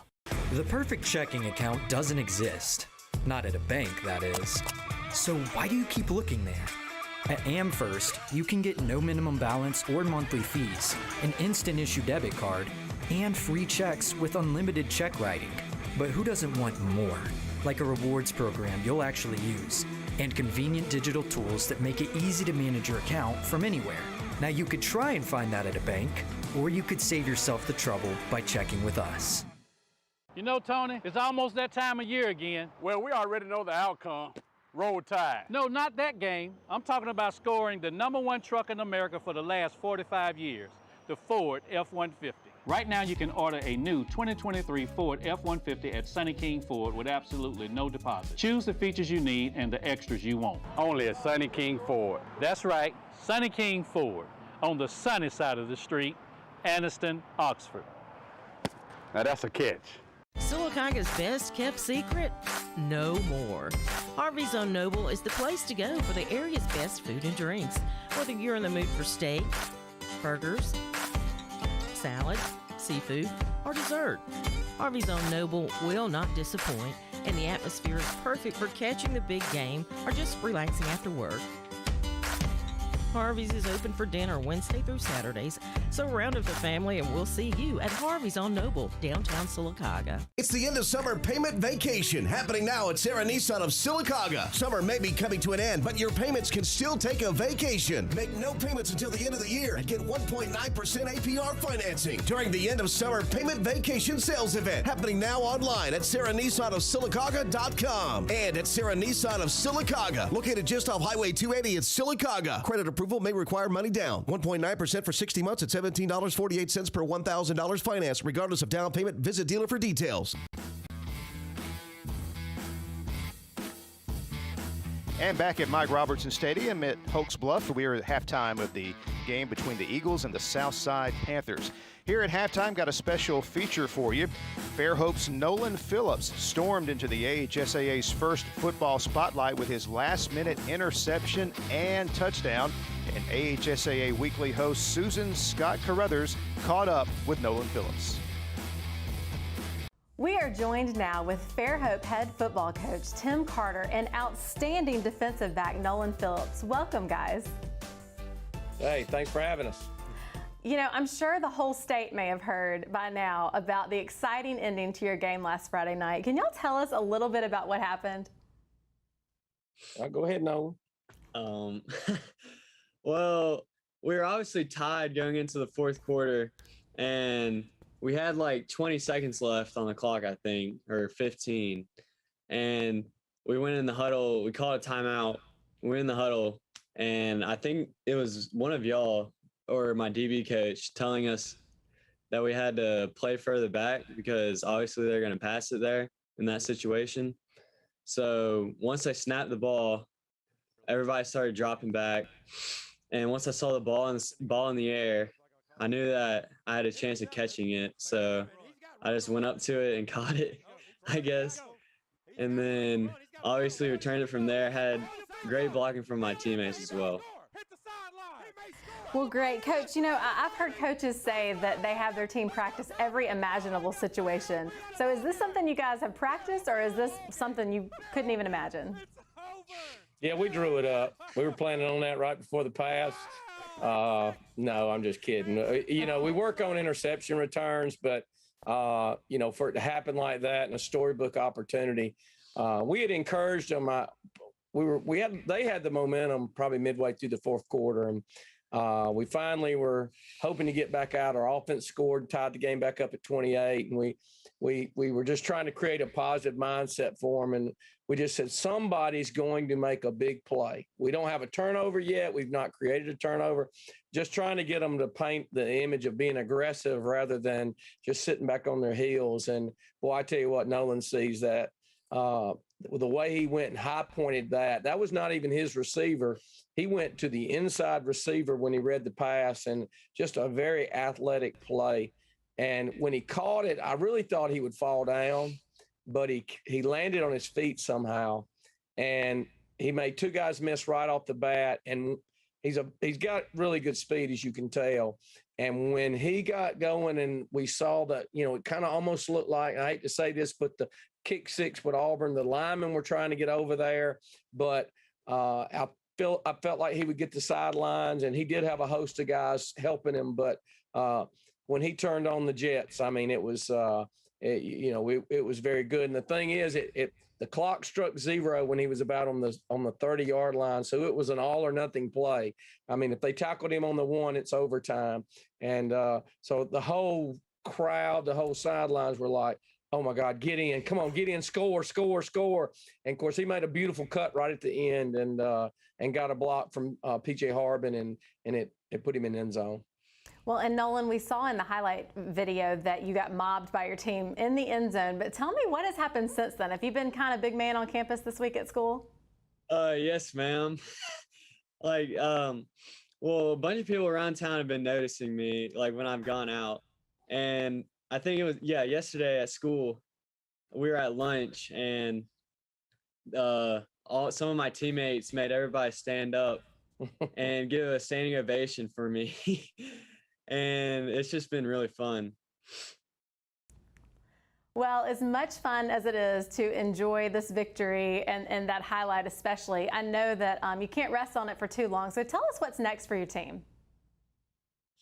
Well, we obviously can't focus on last week's game. We obviously won, that's good. And it gives us confidence. It gives us confidence going into next week. But we obviously have a good opponent in Gulf Breeze, so we got to lock in and get prepared for that game. That was a real political answer, Susan. He's still riding on cloud 9. His mother said he went to bed at 5 o'clock in the morning on Saturday. That's how excited he still was. So, he's floating around here, but it definitely was a confidence builder. We've got a lot of inexperienced young men, and to win a game in that fashion, I really think just kind of energizes them a little bit more. Well, fantastic. Thank you guys so much for joining us. Nolan, you enjoy that time on Cloud 9, and good luck the rest of the season. We'll be right back after this break.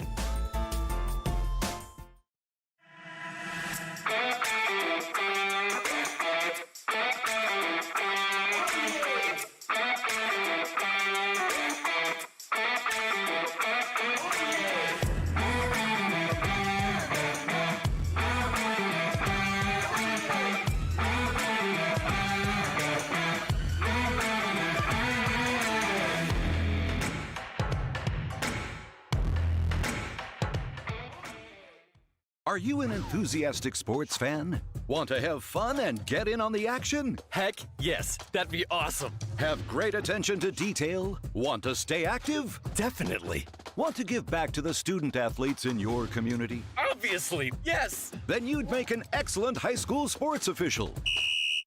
We need more officials in Alabama, because with no high school officials, there are no high school sports. Sign up today at highschoolofficials.com. Are you ready for some football?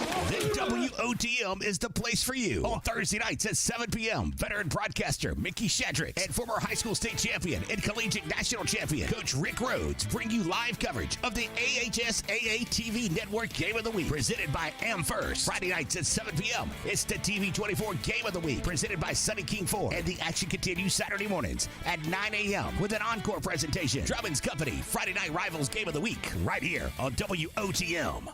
You know, Tony, it's almost that time of year again. Well, we already know the outcome. Roll Tide. No, not that game. I'm talking about scoring the #1 truck in America for the last 45 years, the Ford F-150. Right now, you can order a new 2023 Ford F-150 at Sunny King Ford with absolutely no deposit. Choose the features you need and the extras you want. Only at Sunny King Ford. That's right, Sunny King Ford, on the sunny side of the street, Anniston, Oxford. Now that's a catch.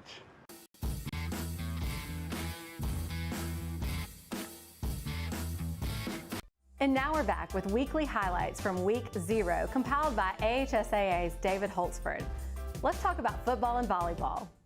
We open this week's highlights with a look in on Spain Park High School's season opener versus Calera. The Jags took to the field under the direction of new head coach Tim Vakakis. Action starts quick on the field, with Calera quarterback Preston Stokes connecting with Brylan Pilkington across the middle, and the speedy receiver races 85 yards for a touchdown to give the Eagles a 7-0 lead. Later in the first quarter, Spain Park is deep in Calera territory at the Eagles' 25-yard line. Evan Smallwood takes the snap and delivers a screen pass to Dakari Shanks, who slips out of the backfield and follows his blockers to the end zone for a touchdown that ties the game 7-7. We jump to the fourth quarter with Calera leading 10-7, but the Jaguars are threatening. Quarterback Smallwood takes the snap and can't find an open receiver, so he tucks the ball and dives into the end zone to give Spain Park the lead and a 14-10 victory, and the first Jags win in Tim Vakakis' coaching era. Next, we head up I-65 to Coleman High School, where the Class 6A Bearcats are taking on Mars Hill Bible. The Panthers, playing in Class 3A for the first time, jump out to a quick 10-0 lead. That's when the Bearcats turn to a little double pass trickery. Turner Gaines took a pass in the backfield and tossed the ball to L.J. Turner, who took the ball 65 yards to the Mars Hill 15-yard line, setting up running back Peyton Gray's touchdown run to cut the deficit to 10-7. In the fourth, we pick up the action with Mars Hill looking to take the 10-7 lead into the win column by kneeling to run out the clock. A penalty backs them up and they keep kneeling. On fourth down, Mars Hill planned to punt or take a safety with a 3-point lead in the final moments, but Garrett Hall had another idea. The Coleman senior stripped the ball from Mars Hill's punter in the end zone, and fellow Coleman senior Ben Washburn fell on the ball for a touchdown as time expired, and the Bearcats earned a stunning 13-10 win over the small school Shoals powerhouse. I've coached 30 years, Coleman coach Oscar Glasscock told the Coleman Times, and I've never been a part of a game that ended like that. Now we move on to volleyball action in Class 7A. Oak Mountain High School opened its season at home against Bayside Academy. The Lady Admirals, playing in Class 6A for the first time, roll in with a national winning streak of 20 straight state titles. What a match this was, going 5 sets to decide the outcome. Ultimately, Oak Mountain won 16-14 in the 5th set to take the victory. Abby Odell and Ava Heath had 9 kills each in the match for the Eagles. Lauren Schussler had 20 assists and 5 aces, and Michaela Ragland had 23 digs. We stay with volleyball, where we pick up Spanish Fort traveling to defending Class 6A state champion Mountain Brook before participating in the Juanita Bodie Classic over the weekend. The Toros win the match 3-1 as part of the Toros' 5-2 record to start the season. Reese Varden had 14 kills in the match against the Spartans. Alexis Bellarmino had 3 aces and 14 digs to help the Toros. Let's head back to football. On the final play of the game, as time expired, Nolan Phillips comes up with the interception and takes it 80 yards down the sidelines as time expires for the win, as Fairhope gets the season off to an amazing start, winning this one 34-28 over Spanish Fort. Daphne High School hosted Saraland in a Gulf Coast showdown. Take a look at this incredible special teams play. Saraland's Ryan Williams takes a Daphne punt at his own 33-yard line and makes a number of would-be tacklers miss as he speeds 67 yards to the end zone for a touchdown. That play helped spark the 6A Spartans to a 42-23 win over the Class 7A Trojans to open the 2022 season. The perfect checking account doesn't exist. Not at a bank, that is. So why do you keep looking there? At AmFirst, you can get no minimum balance or monthly fees, an instant issue debit card, and free checks with unlimited check writing. But who doesn't want more? Like a rewards program you'll actually use, and convenient digital tools that make it easy to manage your account from anywhere. Now you could try and find that at a bank, or you could save yourself the trouble by checking with us.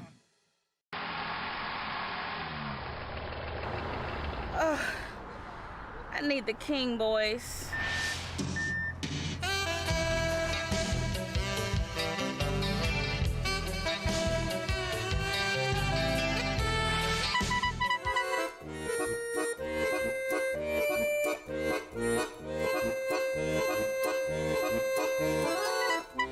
Don't call 2 clowns in a tow truck when you're dreaming of them king boys.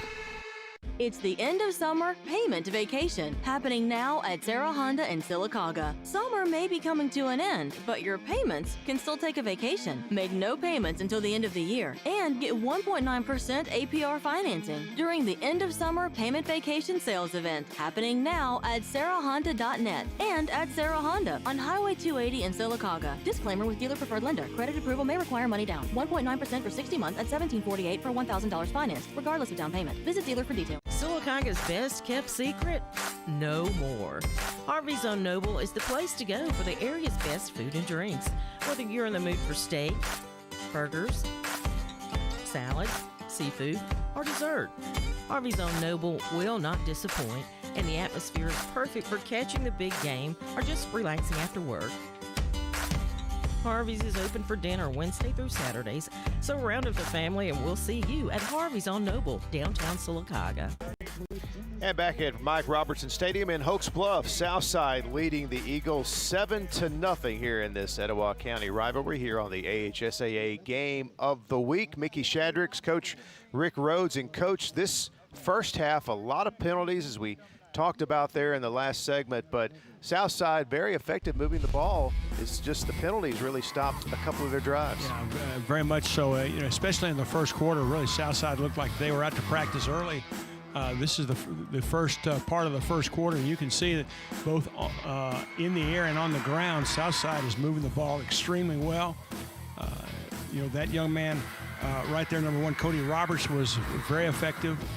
And Southside is going to get on the board and open the scoring. It looked like maybe it was going to be a Southside night, but this is one of those penalty flags that come up. That comes up. This is a roughing the kicker.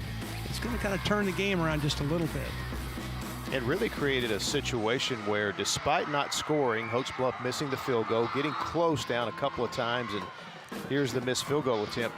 They were able to control the ball in the second quarter, but first quarter time of possession was clearly in Southside's favor, but Hokes Bluff pretty much held the ball most of the second quarter. Well, but you can see right here, this is the problem that Hokes Bluff has, is they have not been able to control the line of scrimmage, either in the run or the passes. We see this one almost went to the house back the other way. Should be a great second half. Take a break and continue with our live coverage of Southside and Hokes Bluff in just a moment.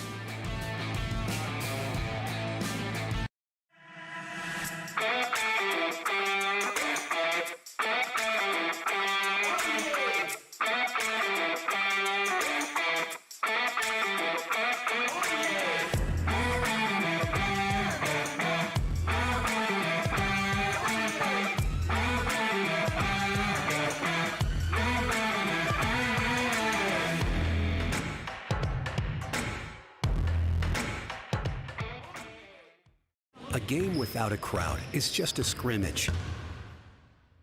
A performance without an audience is just a rehearsal. Without your presence, high school sports and the performing arts aren't possible. Ensure that these essential extracurricular activities continue to enrich the lives of students in Alabama. Purchase a ticket to your local high school's game or performance. This message presented by the AHSAA. It's the end of summer payment vacation happening now at Sarah Nissan of Sylacauga. Summer may be coming to an end, but your payments can still take a vacation. Make no payments until the end of the year and get 1.9% APR financing during the end of summer payment vacation sales event happening now online at sarahnissanofsylacauga.com and at Sarah Nissan of Sylacauga, located just off Highway 280 at Sylacauga. Credit approval may require money down. 1.9% for 60 months at $17.48 per $1,000 finance. Regardless of down payment, visit dealer for details. Are you an enthusiastic sports fan? Want to have fun and get in on the action? Heck yes, that'd be awesome. Have great attention to detail? Want to stay active? Definitely. Want to give back to the student athletes in your community? Obviously, yes. Then you'd make an excellent high school sports official. We need more officials in Alabama, because with no high school officials, there are no high school sports. Sign up today at highschoolofficials.com.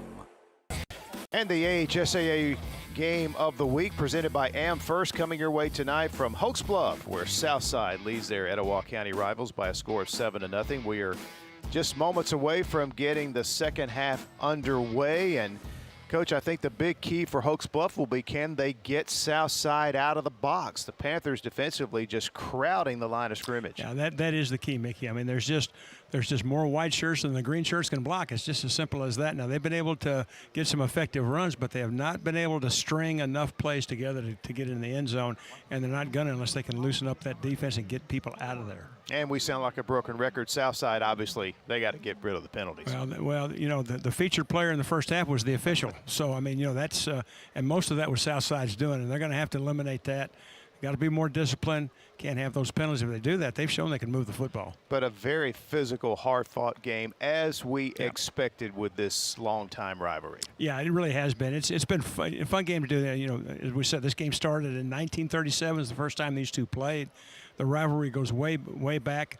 I mentioned, you know, we had the fun of listening to some of the cheers from each side, and they were definitely pointed at the other side of the field, and all that's in good fun, and it makes for a special night. Great crowd, great atmosphere, nice weather for an August Friday night, and two Etowah County rivals slugging it out here under the lights on Thursday night on the AHSAA game of the week.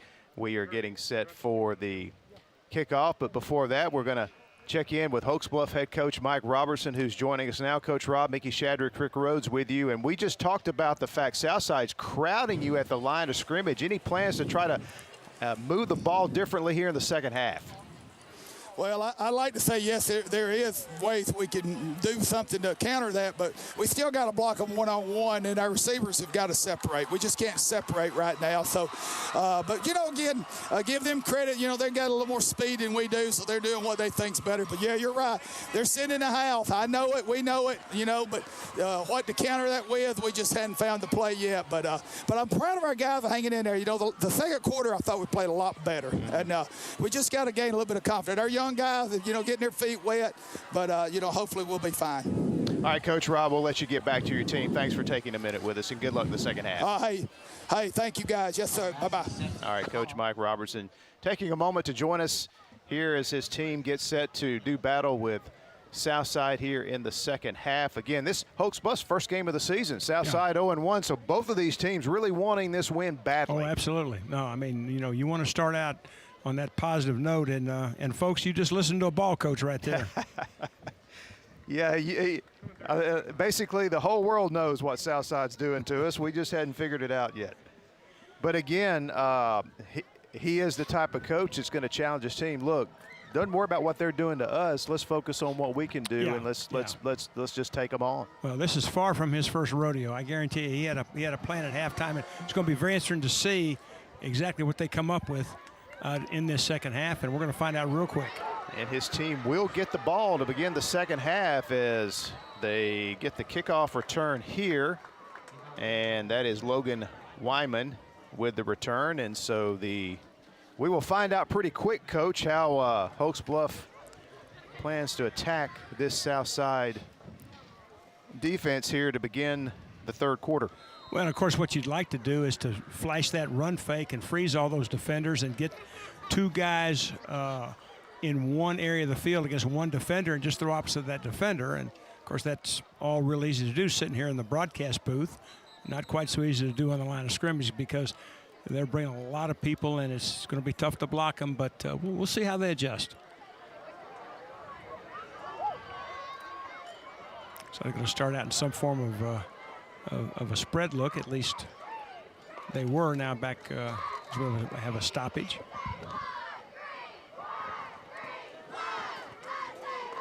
Connor Masters, the senior quarterback, heads into the huddle now with 1st and 10 for the Eagles.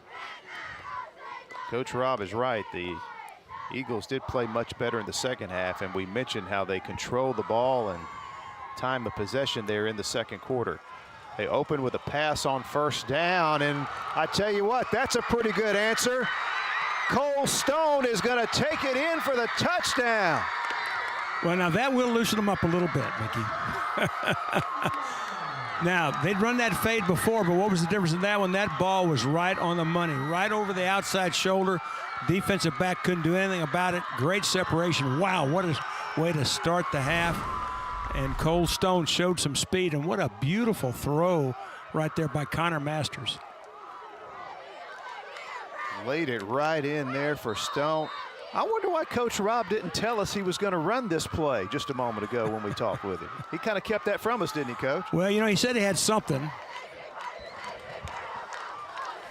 Tell you, this is a huge Harvey's on Noble touchdown because we got us a new ball game. Extra point attempt here from Leon Chin. Missed a field goal earlier, but he is true on the point after. And this Hokes Bluff crowd, they have come to life.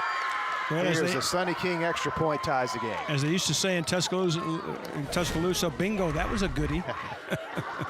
Well, Coach, you got the one-on-one coverage. They've had it all night. They just haven't been able to take advantage of it. Well, two reasons that was successful. Number one, the receiver did a really good job of stacking the defender and then letting the ball work him for width. You can see the separation is much more lateral than it is vertical. And the second thing is, as I said, the throw was right on the money. It was over the top. It was not short.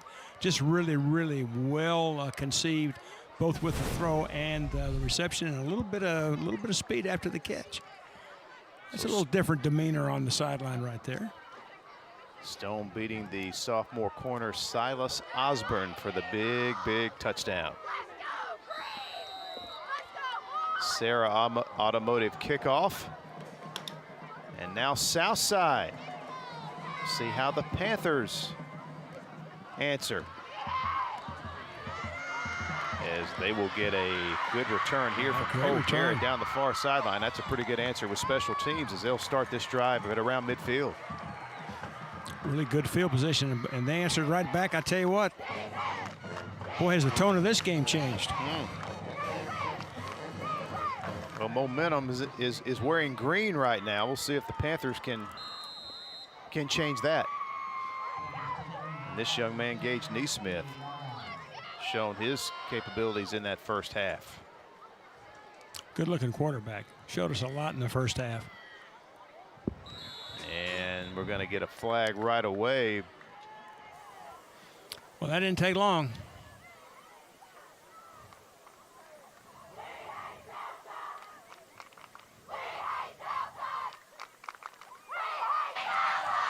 Prior to snap, false start on the offense, remains first down. Now, you know Coach Holcomb talked just a little bit about penalties in the locker room. Oh, I think he talked a lot about that. Are you kidding me?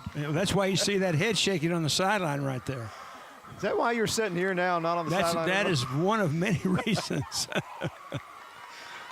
This is Mason Teague for a short gain. So now here's Hokes Bluff. They get the penalty. They get the stop on first down. They get a favorable 2nd and 14. This defense has got a chance here maybe to put together a 3 and out.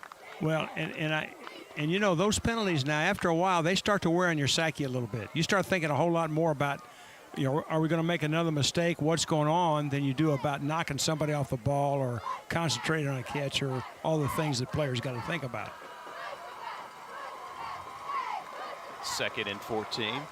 Here's the give to Roberts. Cuts it up inside, and play defended pretty well. Picked up about 3, but it's going to set up a 3rd and long. Really a nice job by the flat defender that side of getting upfield and turning the play back inside, and great pursuit from the Eagle defense inside out to hold that to just a 3-yard gain and bring up a very, very crucial 3rd down and 11. And I'd be surprised if we don't see number 1, Cody Roberts, involved in this play in one form or another. With Neesmith at quarterback and these receivers, this is definitely a makeable situation for Southside. They converted on a couple of 3rd and longs in that first quarter alone. 3rd and 11, Eagles rush 4. Plenty of time. Neesmith goes downfield, and it is incomplete. It was intended for Roberts, but they had the corner and the safety coming over to defend. Yeah, tried to run that little punch and pivot route that they've done a couple of times tonight. That would not have been enough for the first down. From that movement, Roberts turned it upfield but ran right into double coverage and just really nowhere to go with the football.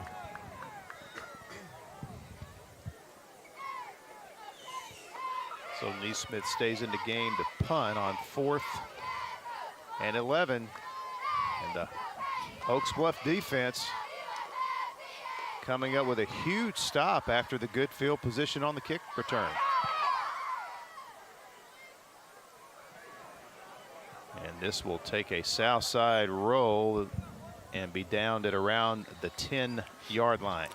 And that's why it's so important to catch those kicks right there. That's 12 extra yards that they're going to have to come up with. And we'd like to thank our friends at Sonny King Ford in Anniston. Tony Russell and all his crew. They do a great job and have for many, many years, decades as a matter of fact. Sonny King Ford on the original Motor Mile. They're on South Quintard in Anniston. Coach Mike Robertson speaking with us just before we kicked off the second half. And what a way for his team to start the third quarter with the big touchdown throw from Masters to Stone. Then his defense gets the 3 and out. Offense back on the field, 1st and 10 at their own 10. Keep it on the ground, up the middle. Nice gain of about 5 yards for Noah Sprayberry. Another look at the touchdown, Coach. Well, again, this is the fade route. And the lateral stretch here is just what you look for. And really good speed after the catch right there. And, man, what a momentum changer right there. I mean, that's just like you draw it up right there. Mickey, I got a question for you. We looked at Coach Rob on the sideline. How old do you think that hat is he's wearing? I'm going to say it's at least 5 years old. Yeah, I'm with you there for sure. I mean, that is not a new hat, folks. Nope. That hat has been around. Nope. Handoff up the middle. This time, Southside defending it well. Jathan Novak, second solo tackle he's made. That's going to set up a third down. This is a pretty big third down early in the second half. And Coach, you took the hat off for you. Maybe it's not that old, you know, because it's on and off that head pretty regular. But that hat's been around. That hat gets a workout. I wore the same hat for 7 years. I probably shouldn't say that, but my wife made me throw it away. Boy, what a huge third down this is. Yes, for both sides. 3rd and 4. They hand it off. Sprayberry trying to get around the corner, then turns it up and just powers his way for the AmFirst first down. Looking for a flag. So used to that in the first half, but no yellow handkerchief on the field, so that's a first down. It's a great run by Sprayberry. I really thought he was going to get run down from the inside, but he just keeps running ahead, just keeps moving, gets those pads down. And, of course, you know, the most well-known person in Hokes Bluff, Alabama is the tailback for the high school football team, because that guy is going to be front and center just about on every snap.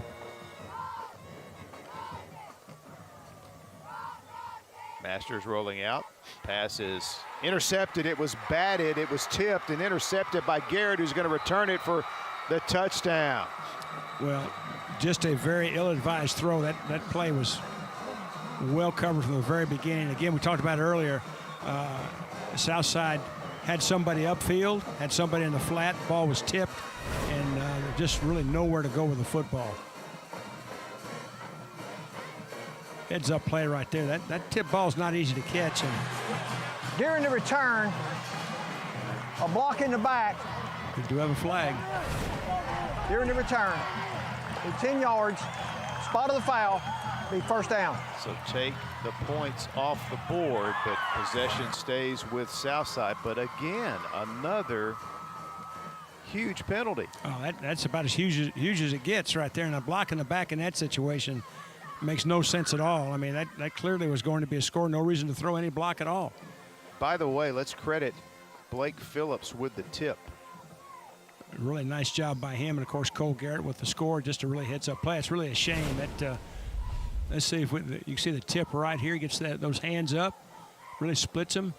And let's see if we can see a block in the back. I don't see it in our replay, but nevertheless, it's going to take 6 off the board for Southside. And now this becomes a huge, huge series in this football game.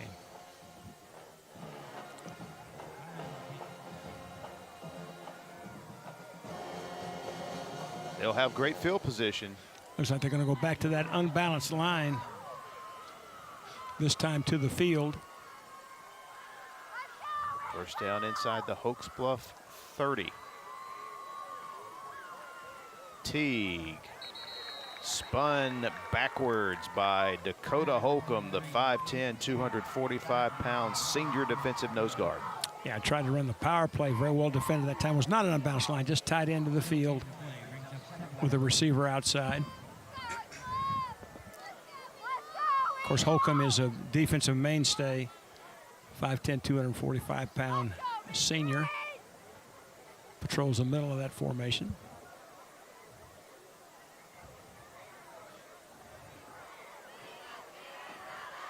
Second down. Neesmith fakes, throws, passes incomplete. Cody Roberts, the intended receiver, pass way behind him. Yeah, Southside looks a little out of rhythm right now, a little disheveled. It looked like that Neesmith thought it was going to be an out cut, and Roberts ran an in route.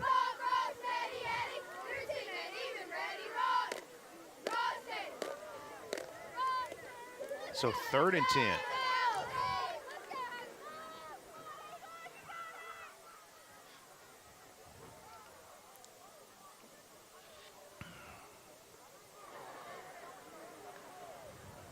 Neesmith goes down the middle. Pass is caught for, let's see, the officials come in and confer. So it's going to be a little bit short on the one. Beautiful throw on a post route. That's Cody Cuny on the catch. They ran a wheel route with a post route in the middle of the field. And watch, this ball is right in the open spot. 2 defenders right there, and there you see the knee down at the 1. Great call by the officials. Well, I think the Hokes Bluff defenders were guilty of the Cardinals sin for a defensive back. They started tracking the ball instead of staying with the receiver. You got to play from the receiver back to the ball, but nevertheless it sets up this 1st and goal. Neesmith keeps and extends the ball across the goal line for the touchdown. Of course, the quarterback power is so successful on the goal line because it gives you that man advantage. The quarterback's not handing off to anybody and gives you an extra blocker, and they run right to the defense's right. 2 lead blockers out front, breaks the tackle initially of Jalen Simmons and powers his way into the end zone. So the interception does result in points. Here's your Sonny King extra point attempt.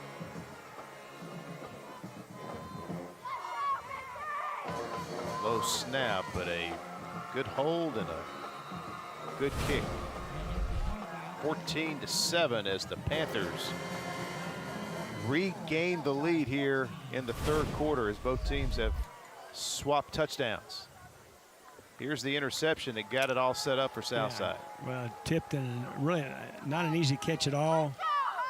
It's going to set up, obviously, Southside in great field position. There's the post right at the end of the wheel, and the ball is really dropped into just the right place.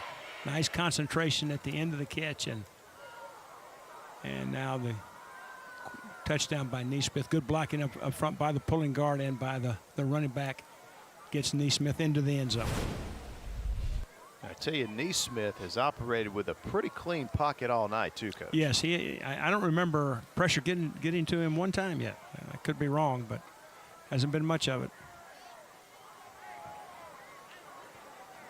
So the interception, touchdown by Southside after Hokes Bluff had gotten the defensive stop. Huge turn of events and momentum now back wearing maroon and white. Well, and of course, they did the thing that all good teams do, that when you get that break, you cash in on it. Big series right here. Seems like we've been saying that a lot second half, but all these series have been crucial. Momentum has just gone back and forth, back and forth. And the Sarah kickoff.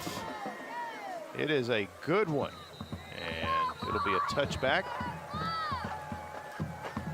for the Eagles. Well, let's see how Hokes Bluff answers.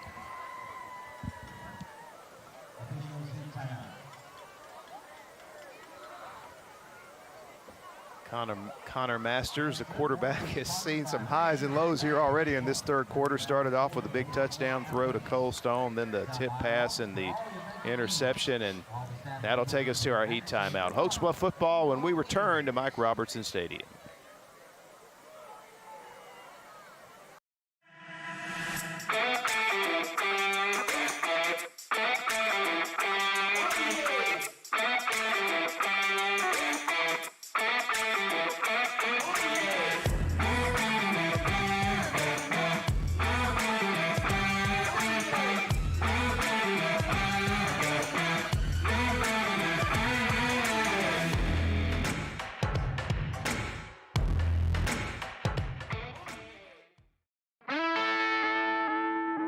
Convert your old catalytic converter into cash.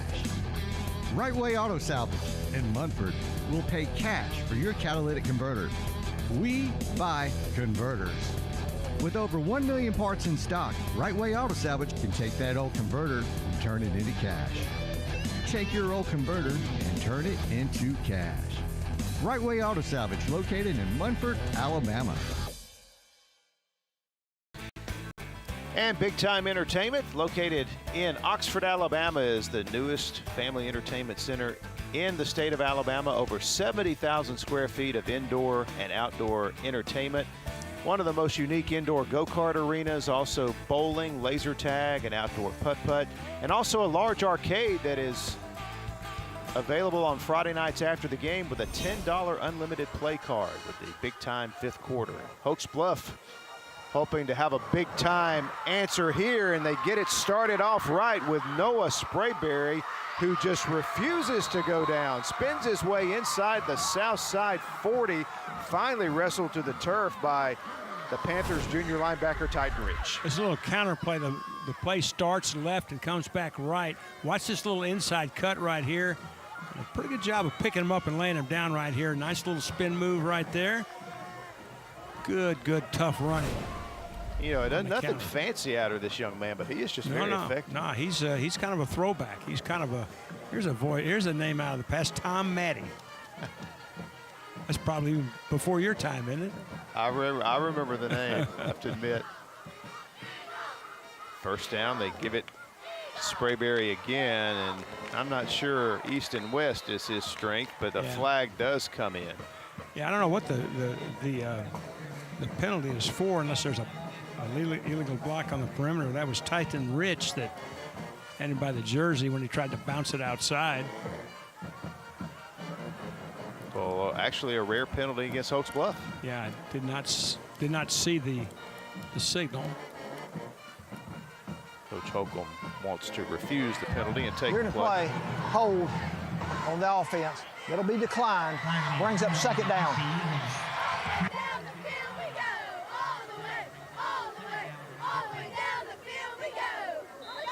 Those cheerleaders have been pretty active tonight. Play lost 5 yards, so second down and 15.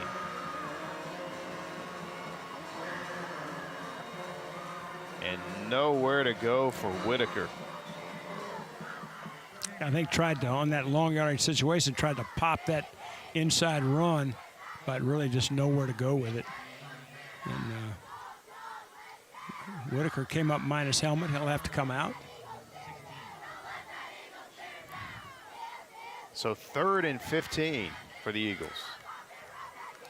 Pretty good look at Jathan Novak, who looked like a defensive lineman.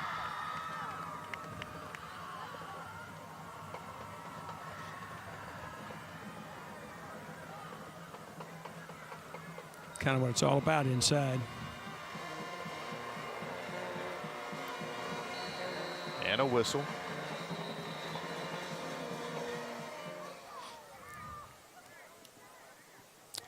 Yeah, let's see what we got. Prior snap, delay a game on the offense. 5-yard penalty, still third down.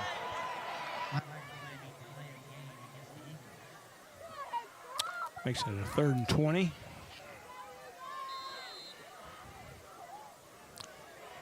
Wonder if they might go back to that fly pattern again that they had so much success with to start the half.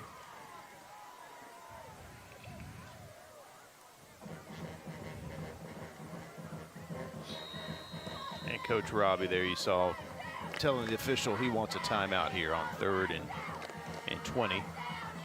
We'll take the break and return to Hokes Bluff. Timeout on the offense. First. A game without a crowd is just a scrimmage. A performance without an audience is just a rehearsal. Without your presence, high school sports and the performing arts aren't possible. Ensure that these essential extracurricular activities continue to enrich the lives of students in Alabama. Purchase a ticket to your local high school's game or performance. This message presented by the AHSAA.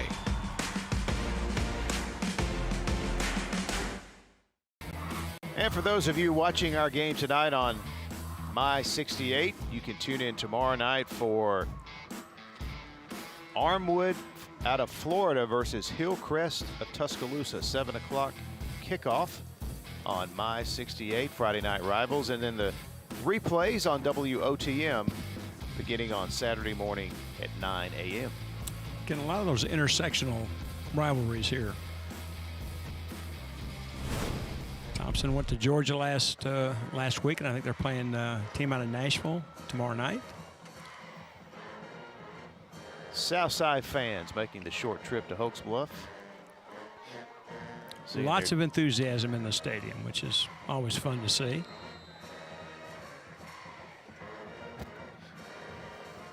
Third down and 20. Here's a little pitch to Wyman, and he gets nothing.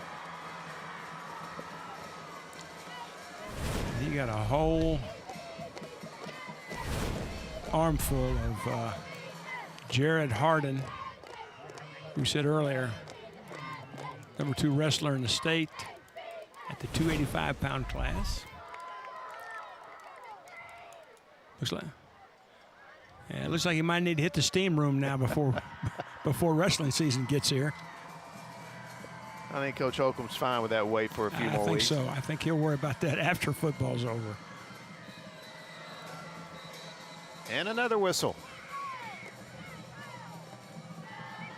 I don't know whether this is a timeout. The I would Southside sideline upset about something. Might be a.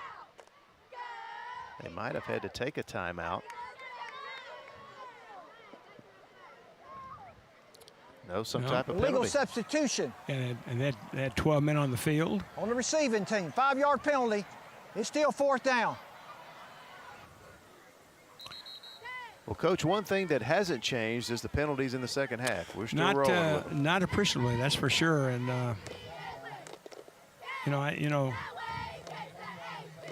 there was a time when I used to run my guys so many sprints per, for so many penalties. I hope that's not the case at Southside. It is. They're going to be some tired guys.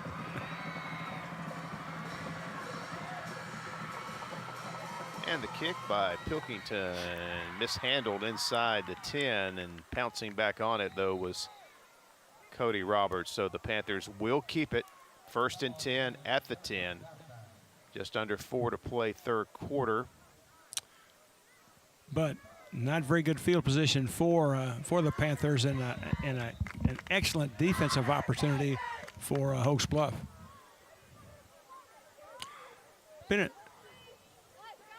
Looks like we got a guy down with a cramp as we get a look at Gage Neesmith, who has been impressive tonight. He's lived up to the press clippings. Be interesting to see how his year goes, and that's quite a sight right there. I wish we had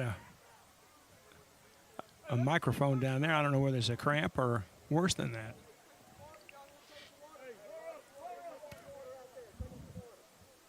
Coach Rob helping his young sophomore, Anderson Morgan, up.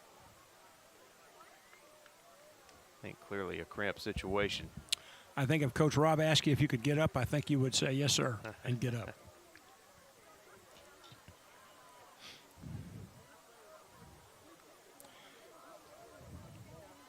Well, Coach Hokes Bluff was unable to do anything with the ball, but they did kind of flip the field here in field position. Now their defense has another opportunity. They did do that, and I tell you, just a hats off to the Southside defense. Since that long pass to start the half, they've really given up nothing. They have been just outstanding defensively this half.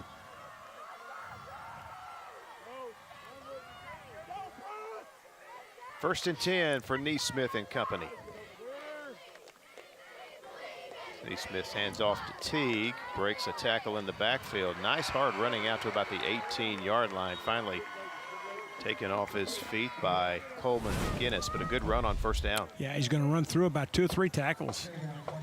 There's one right there, another one there, and finally good hit to finally bring him down by Coleman McGinnis.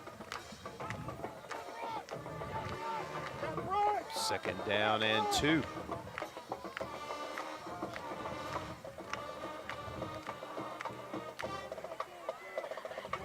Here's the give to Mason Teague, and he's going to have first down yardage. The AmFirst first down. Yeah, just a little read zone play again that bounces outside. Shows some good speed.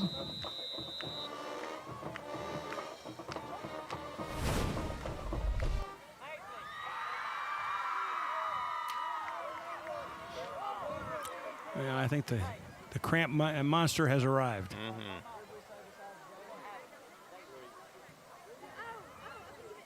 This game it's been difficult to find any kind of rhythm between the penalties. No, it seems like it's been stop and go, stop and go, Yep. stop and go. And you know, you say, well, why are we getting all these cramps? Guys aren't in shape. Well, it's not quite that simple. You know, it's a humid night. It's not, I think the temperature was in the high 70s at kickoff. But you know, these really nice soft grass fields give a little bit as you run, and that constant twitching of those muscles, even in the best conditioned athletes, can bring about those cramps. And if you ever had any of those, they're no fun, I can tell you. And at the risk of getting drug into a dry heat conversation, which we're not, it has been very humid despite the low temperatures, and that does not bode well for No, cramping either. there's no doubt. I mean, you know, there's a lot of fluids that are leaving your body. It's important to hydrate, but you need to do it before the game.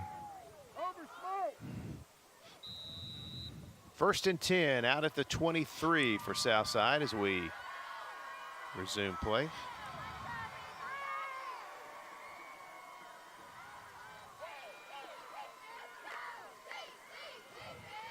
Here's the handoff to Teague. A lot of green shirts in the backfield, but Teague did a nice job of racing to the corner and then turning that corner and turning that into a positive gain. Yeah, and I tell you that something that's been a little bit consistent now in the second half is for whatever reason, Hokes Bluff is missing a lot of tackles. And maybe it may just be good, strong running by that young man right there. As we said, he averaged almost 6 yards a carry last week against Gunnersville, and he's certainly on pace to do that again tonight. Second down and 6 from the 28. Here's Teague. And he is taken down from behind at about the 32-yard line by Coleman. McGinnis going to set up a third down and short now for the Panthers. Yeah, it looked like that Caleb Koshat came rolling in there from his defensive end position as well. All 6'5", 225 of him ran that play down from behind.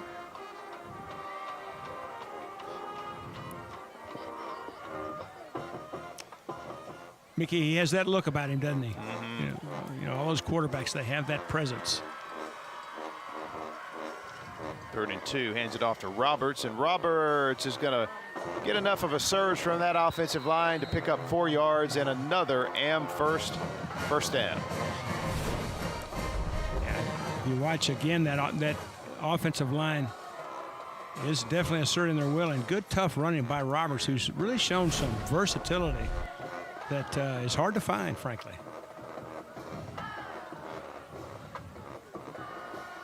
A drive that started at the 10-yard line. Panthers have worked their way out to the 37, primarily on the ground. And here they run it again on first down. Nothing doing that time as Roberts was sandwiched by a couple of green jerseys. Yeah, that's that zone play again where you try to seal everything down, read the end man on the line of scrimmage, but that time Hokes Bluff had it stacked up really well inside and really nowhere to go with the football.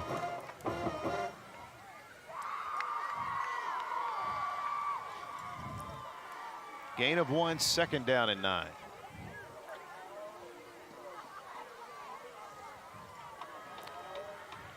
Kind of just settled in here to a little bit of a slugfest right now, and just. Smith dropping back to throw, passes away and caught. Nice adjustment with his body by Cody Roberts as he makes the grab. We go under a minute to play third quarter. Yeah, this again is that little pivot route again, and that ball is well thrown, and what a nice catch in traffic, and hand goes down, gets an extra couple of yards afterwards. Nice athletic move at the end of that play to make a big catch. So it's 3rd down and 2. Here is Teague. Big hole up the middle. First down yardage to the 44-yard line, and AmFirst first down. And that may be the final play of the 3rd quarter once they wind the clock. Well, watch him plant this right foot and accelerate and get upfield right there. And again, runs through a couple of tackles.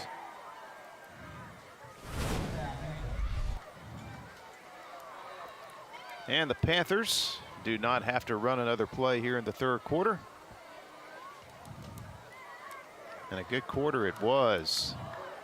Hokes Bluff started off with a little fireworks with Masters to Cole Stone for the big touchdown pass to tie the game. Southside answers, and they are on the move again. And they will have the ball when we return for 4th quarter action. You're watching the AHSAA Thursday night game of the week from Hokes Bluff. Panthers lead the Eagles 14-7. The perfect checking account doesn't exist. Not at a bank, that is. So why do you keep looking there? At AmFirst, you can get no minimum balance or monthly fees, an instant issue debit card, and free checks with unlimited check writing. But who doesn't want more? Like a rewards program you'll actually use, and convenient digital tools that make it easy to manage your account from anywhere. Now you could try and find that at a bank, or you could save yourself the trouble by checking with us. Uncle Marcus, will you tell us a story about King Boys again? Sure. Well, it all started back in 2008. 2008? We didn't have all the fancy toy equipment we do now, but we did have a service and a desire to help our customers. You see, kids, you must train your mind and your body to be able to help the people you call customers. When they call on us, it's showtime. Understand me. King Boys' mission is to help when people are in need. So what's our motto, children? King Boys forever! It's the end of summer payment vacation happening now at Sarah Honda in Sylacauga. Summer may be coming to an end, but your payments can still take a vacation. Make no payments until the end of the year and get 1.9% APR financing during the end of summer payment vacation sales event happening now at sarahhonda.net and at Sarah Honda on Highway 280 in Sylacauga. Disclaimer with dealer preferred lender. Credit approval may require money down. 1.9% for 60 months at $1748 for $1,000 financed, regardless of down payment. Visit dealer for details. And we'd like to welcome our viewers on Spectrum Cable from places such as Sylacauga, Birmingham, Decatur, Montgomery, all across various locations in the state of Alabama on ST Channel 80 and HD 701. We begin the 4th quarter. Southside leading Hokes Bluff 14-7. And coach, the Panthers started this drive at their 10, and they pretty much relied on the running game to get across midfield at the Hokes Bluff 44. Yeah, they really have, and they've executed it very, very well. Well, I wish I hadn't have said that. Second time we've seen everyone move, but the ball not snapped. You know, this is such a critical drive that if Southside goes ahead and gets it. Prior to the snap, encroachment on the defense. A 5-yard penalty remains first down. Coach Robb is livid. I think he respectfully disagrees. I was going to just finish my point. I think if Southside goes up 2 scores, that would make it very tough.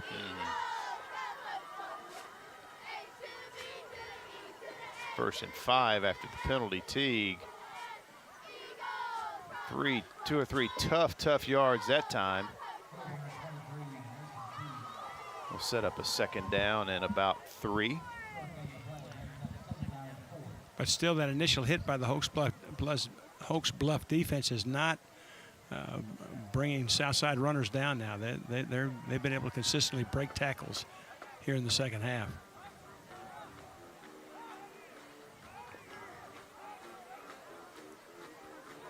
Second down and 4. Little screen pass out here to McMichael. And he is taken off his feet by Cole Stone, but not before he advances the football forward, enough for an AmFirst first down. Yeah, got the ball out there quick into the flat. But a nice job by Cole of negotiating the blocker and making a nice open field tackle.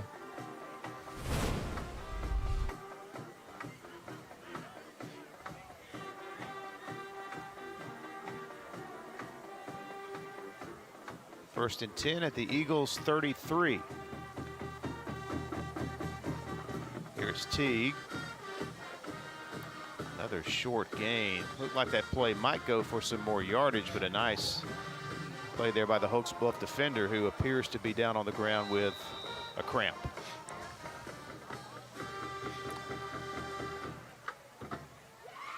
Well, we've gone from the penalty epidemic to the cramp epidemic, and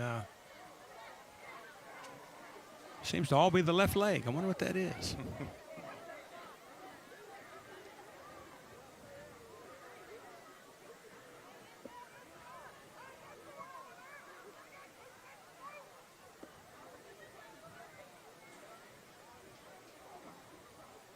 Not sure what the concern is by Coach Robb, but still working on the young man that's down with a cramp.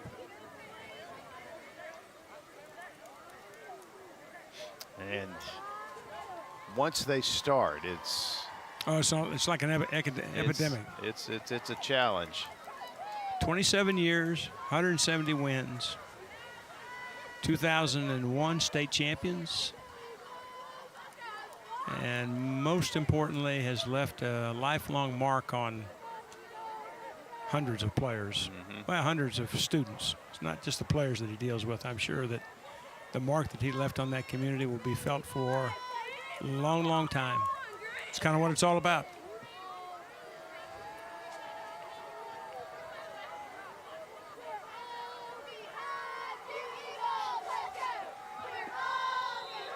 So they wind the clock, 2nd down and 9 at the 32. Naismith on the keeper, and he stays on his feet and is going to take it in for the Harveys on Noble touchdown. That's the first time tonight we've seen the quarterback keep off the read zone. That time he got the defensive end inside just a little bit and showed his athleticism and nice cut ability to take that ball in the end zone. Boy, what a really good-looking athlete. Watch him read right here. There's really nobody there. Makes a nice inside cut.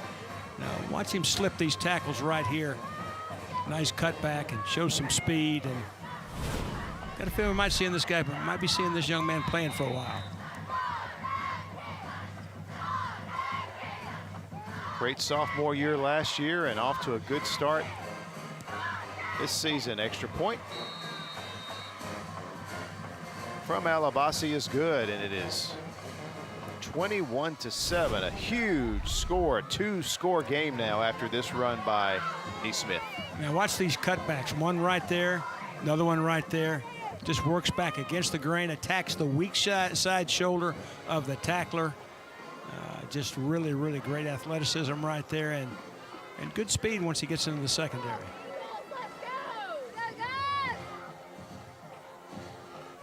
Good-looking athlete and a really, really nice run. And that makes it pretty tough now with 1 quarter left. Really great drive there by Southside to extend their lead. Until you go back to that point in the 3rd quarter where Hokes Bluff had the ball, the game was tied, and Masters had his pass tipped by Garrett, and then I should say by Blake Phillips, and then Cole Garrett with the interception. And this was a key point right here, because if Hokes Bluff is able to, I mean, Hokes Bluff has got the ball with a chance to drive down and take the lead. Yeah, and really the game has never been the same since. And that play turned the game around very, very quickly, and Southside keeps gaining momentum right here. And another crucial drive. I mean, Hokes Bluff has to answer right here. Sarah Automotive kickoff. Another good one, drives Hokes Bluff back deep into the end zone. It'll be a touchback, and then Southside turns around and gets the ball at the 10. Pretty much just went with almost exclusively with the running game, chewed up most of the 3rd quarter clock, and then they do close the deal with the touchdown, making it a 14-point game. Yeah, the most impressive drive of the night to this point, and now puts a lot on that young man's shoulders right there. Connor Masters, the senior quarterback. He's going to have to generate some offense, and probably some of it's going to have to come from his right arm. As we have yet another stoppage. Timeout on the field. Just underway, fourth quarter. 21-7 lead for Southside. Silicaga's best kept secret? No more. Harvey's on Noble is the place to go for the area's best food and drinks. Whether you're in the mood for steak, burgers, salad, seafood, or dessert, Harvey's on Noble will not disappoint, and the atmosphere is perfect for catching the big game or just relaxing after work. Harvey's is open for dinner Wednesday through Saturdays, so round up the family and we'll see you at Harvey's on Noble, downtown Sylacauga. And we'd like to welcome our viewers on Troy Cable from down in the Wiregrass area, from Enterprise to Dothan on HD channel 259. Troy Cable, your hometown communications company. I want to say hi to everybody in Troy, Alabama. Spent a day or two down there. Yes, you did. How about you, Mickey? Yeah, I spent a few days down there when you were down there. I think I saw you sneak into our dorm a time or two. You guys had it rolling back then. We had some good times. Coach Rob sees his team with their backs to the wall now here. Down by 14 points early fourth quarter. First and 10 at the 20. And it's going to be second and long. Well, flags are going to come in. So if it's a face mask, they'll get a little help with a penalty. Jared Harden was in the backfield. Seemed to be a consensus that it was a face mask since we saw 13 flags go in. So, well, that's going to help them field position wise, and yet another frustration for that gentleman on that sideline.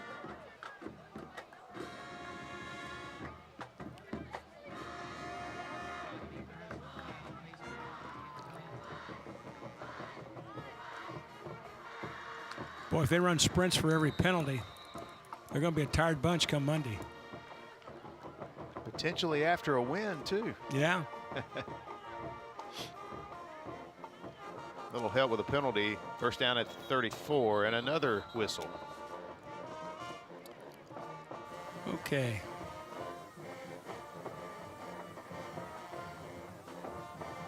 Well, we've got to know this gentleman very well tonight. Prior to the snap, got encroachment on the defense. 5-yard penalty. It's still first down.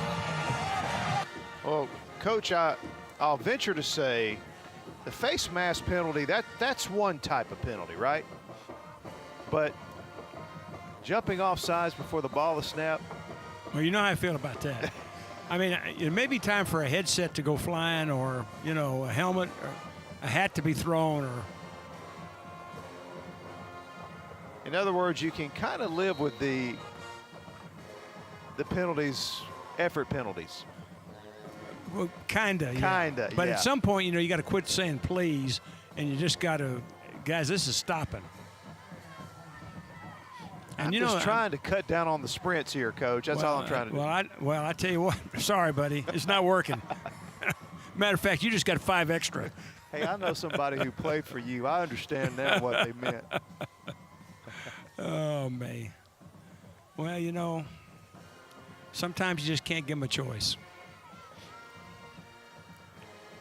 First and 10, and Southside all over that play as Brody McCutcheon was the first player back there. You know, Southside's kind of gone back in that box that that when they get in that patented I formation, I mean, there's 9 or 10 white shirts in the box. And I mean, it hasn't changed a whole lot, and it's going to be very, very difficult going.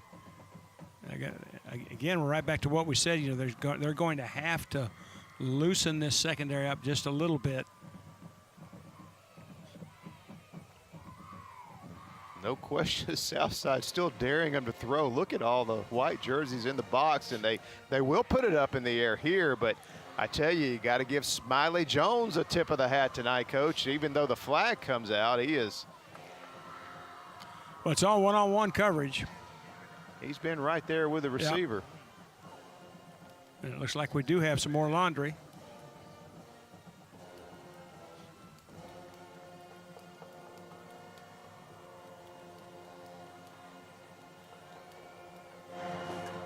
maybe not. Yeah, looks like we're okay. So.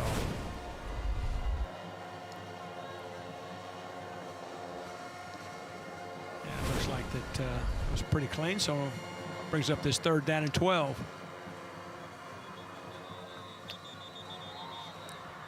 And guess what? A whistle and a flag before the snap. Coach Rob lost the hat over that one, Coach. Yeah, I mean, it was just a simple slant route. I don't.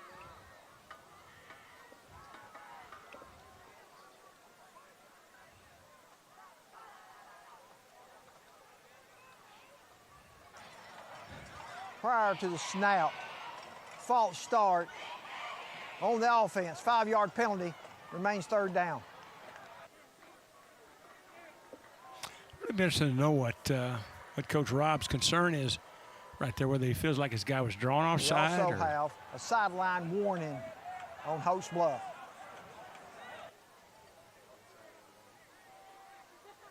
Well, you know, you might want to debrief that official right there. He might have some interesting stories to tell you. Well, after he the might. night's game.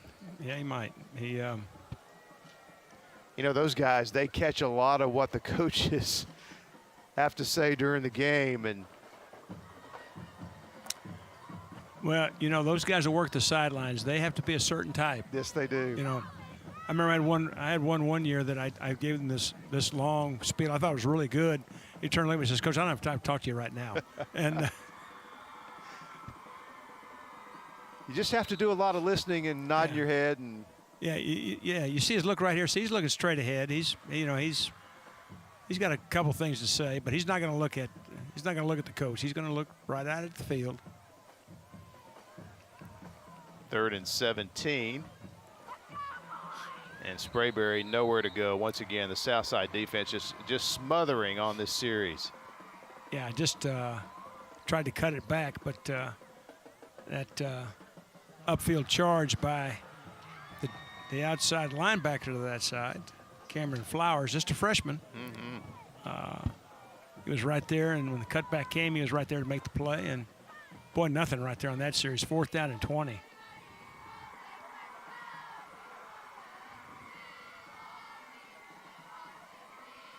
Brylan Pilkington back inside his 25 to punt the ball. Again, you got to give the Southside defense a lot of credit since that long pass to start the half. Just really nowhere to go. Another stoppage. Timeout. Hokes Bluff, their 2nd charge timeout of the half. Not sure why on 4th and 20 you use your timeout. What's your thought thinking here on this timeout? You know, the only thing I can think of is that it's perhaps they were going to get a penalty for the clock running out, but that would have just made it 4th and 25 instead of 4th and 20. I really don't know why. I'm sure he's got a good reason for it, but on the surface, it doesn't appear to be a good use of a timeout. But as I said, that's just conjecture.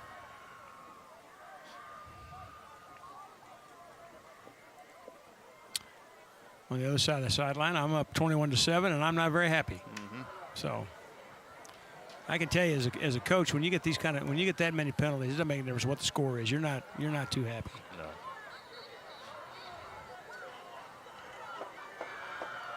No, Southside right now, Coach, here we sit with 7:41 to go in the game. They've got 21 points on the scoreboard. It looked like they were going to have 21 points in the first quarter. Yeah, no, and really, they look sharp as attack, and then the flags started coming out, and it just really killed their momentum.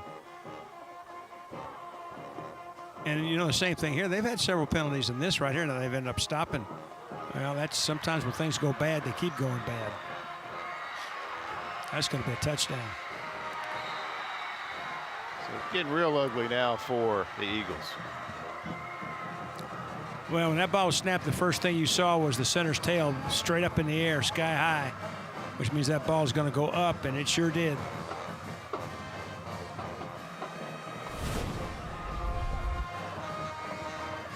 There's been a couple of high snaps on punts tonight. This one was... That was a sure enough high snap. Pilkington had no chance at that. No. And recovered by Scotty Moats for the touchdown.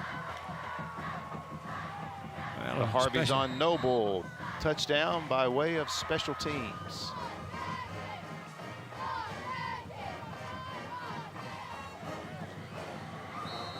And Alabasi's perfect night continues, and hey, a flag. And another flag, a little chippy down there. Well, 28-7, I mean, it's not, the game's not over, but I can tell you this mountain is pretty high up there to climb for the Hokes Bluff Eagles. And that side of the field's pretty happy right now. And the cowboy hats are in vogue. After the play, with unsportsmanlike conduct on the kicking team and unsportsmanlike conduct on the receiving team.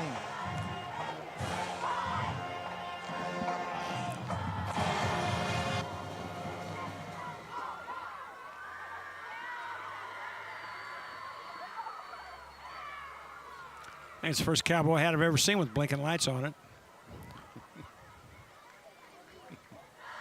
They just told me in the truck I've led a sheltered life. I don't know. I mean, where I come from, I mean, cowboy hats are cowboy hats.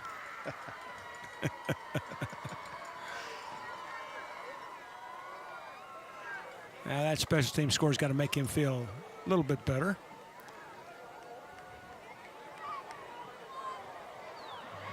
Good look at Anderson Morgan, back deep. And you can see kickoff coming from Alabasi. You can see the look in his eyes. He knows this. This is a tough nut to crack now. Alabasi's had a strong leg tonight, and it continues. Another line drive off the right field wall.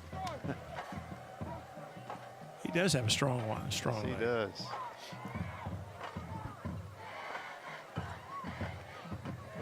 So 1st and 10, Hokes Bluff, as this one's kind of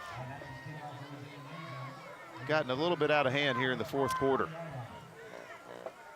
Yeah, you know, and the story, you know, I really think the story is that the Southside defense has just not allowed Hokes Bluff to really get much going at all in the second half. I mean, you take away that pass early in the 3rd quarter that put Hokes Bluff on the board, they really have not been able to do much of anything. First down running play, and once again, just tremendous defense at the point of attack. Blake Phillips, the sophomore linebacker, in on another tackle. Too many white shirts, and the white shirts that are blocked are winning most of the battles up front. Just really nowhere to go.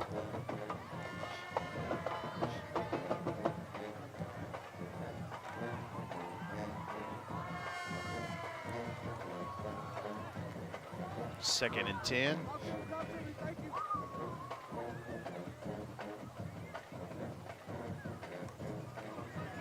And the football's loose, and it is going to be Southside football inside the 10-yard line.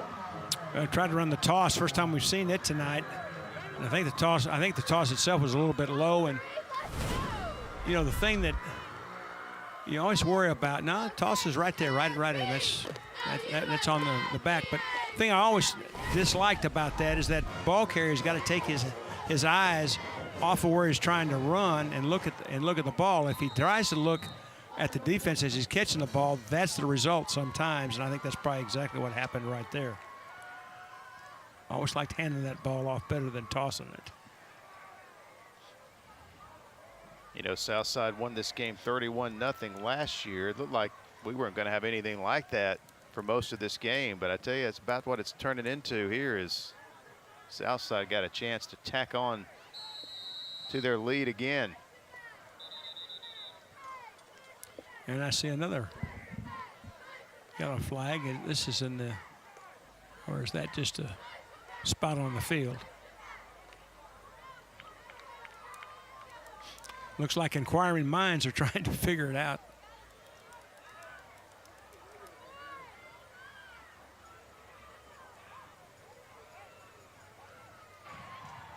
Prior to snap, have a delay of game on the offense. It's a 5-yard penalty. It remains first down. So they'll back them up 5.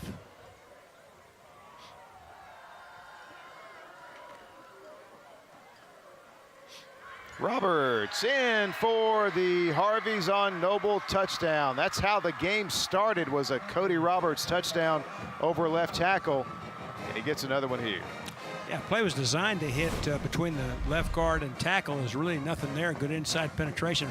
Watch him slip it to the outside and uses that good speed and takes it right into the end zone.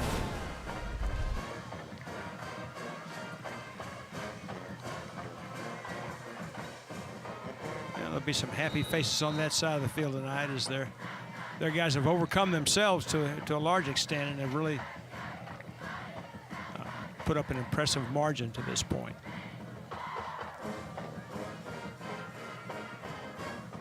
And Alabasi remains perfect on extra points. All of his kickoffs are touchbacks, and after Hokes Bluff scored to make it 7-7 to begin the third quarter, 28 unanswered by Southside, and it is now turned into a blowout, 35-7.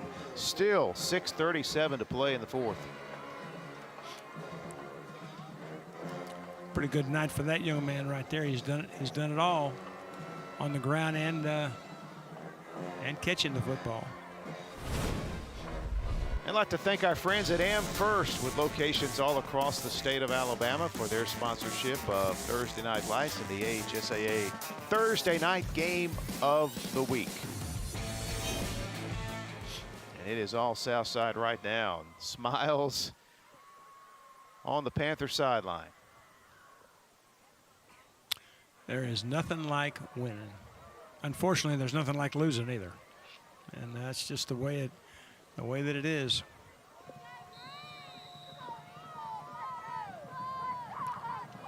Been really impressed with Alabasi tonight, the strength of his leg.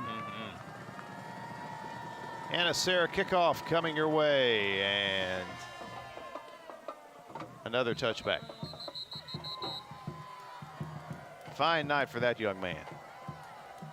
It's another guy we might see again, but he's played a little soccer. What do you think?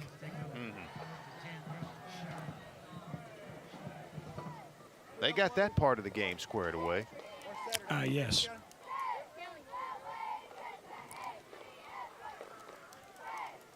But we still have 6:37 left to go in this half. Last series, Hokes Bluff played it pretty conservatively. They kept it on the ground, and we'll see if they'll try to open it up a little bit, but still in the eye.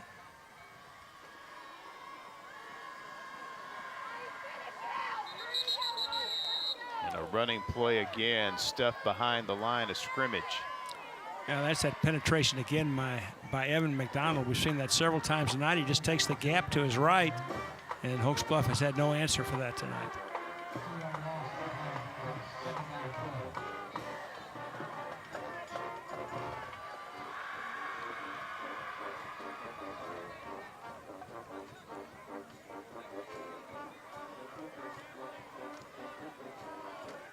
Second down and 12 as we tick under 6 minutes.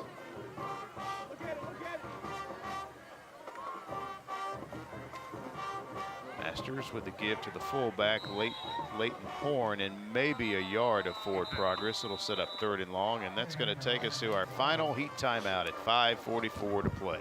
All Southside tonight as they have a 35-7 lead over Hokes Bluff.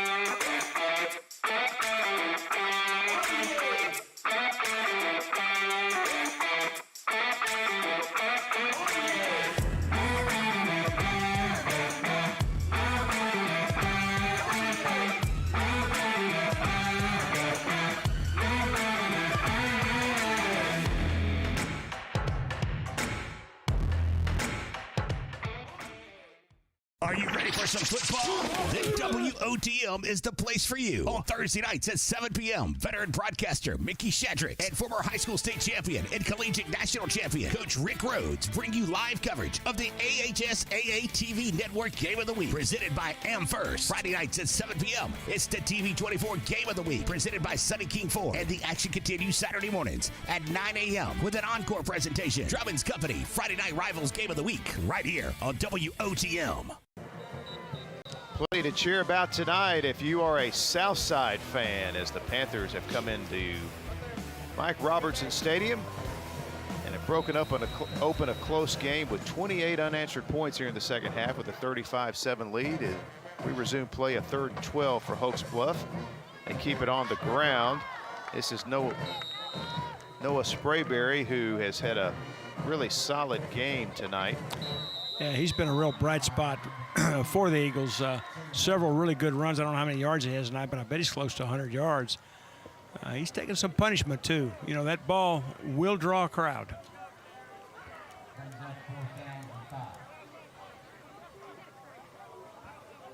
We got another stoppage. I don't know. Oh, we got another player down.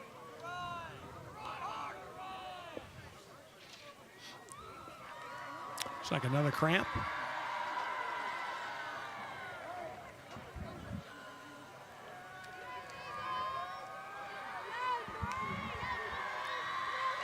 So 4th down and 5.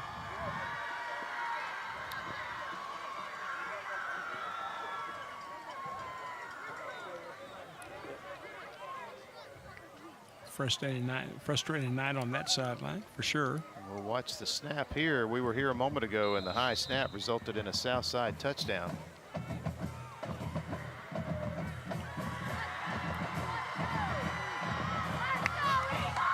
Pilkington gets the kick away.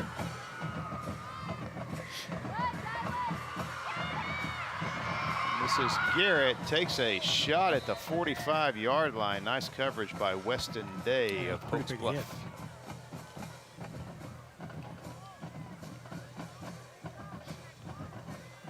So the Panthers take back over. 1st and 10 with good field position as we take a look at the remaining Southside schedule. They lost last week to Guntersville. They'll win tonight, and then they go to Lincoln play Lincoln next week at home. The schedule gets a little salty as it moves on. Of course, a very tough region for Southside. You see a game at Alexandria later in the season. 1st down at the 45. Panthers keep it on the ground with Teague, and he is stopped for no gain. Nice tackle there by sophomore Connor Ford. Of course, Southside competing out of 5A Region 6, and Hokes Bluff, meanwhile, 3A Region 6. They will lose their first game of the season. They'll drop to 0-1, then travel to Glencoe, and then, of course, Coach, they're in a very tough region as well with the likes of teams such as AHSAA and Piedmont. Yeah, a lot of people say this is the toughest 3A region in the state, and I wouldn't argue with that. Panthers put it in the air. Pass is complete to Roberts. Good tackle there by Cole Stone. And here's a look at 3A Region 6. Sax is not in that region this year. That they are out, but still, obviously, when you see the names of the likes of Piedmont and AHSAA, the way that they've played the last few years, just a lot of tough competition. Yeah, no, there's no question about it. I mean, it's a very, very difficult region. But I tell you, there aren't many regions in the state that aren't tough. But this one has some really premier teams, that's for sure. 3rd down and 7 from the 48.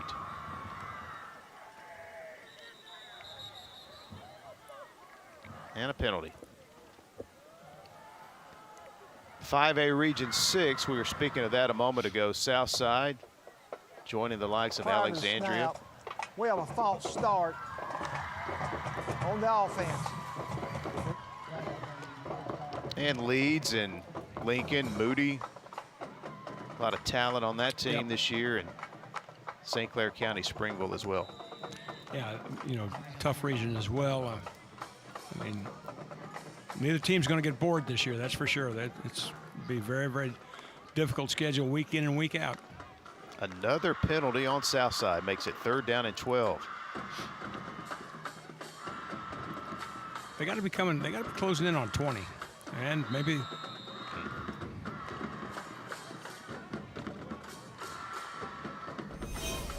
hey, let's look ahead to next week. How about that? Tune in for our next Thursday Night Lights matchup. This should be an interesting matchup between Minor and Mountain Brook. We'll kick it off at 7 o'clock next Thursday night, presented by AmFirst. Mountain Brook coached by Chris Yeager, who was my line coach at Troy, and one of the great high school coaches in the state. Look out, he's going to go. And T going to tiptoe the sidelines and going to take it in for the Harveys on Noble touchdown. On a 3rd and 17. When he got to that sideline, made a little stutter move and broke a tackle, and there's nobody else there. It's a little outside zone, and they get the defense reached, but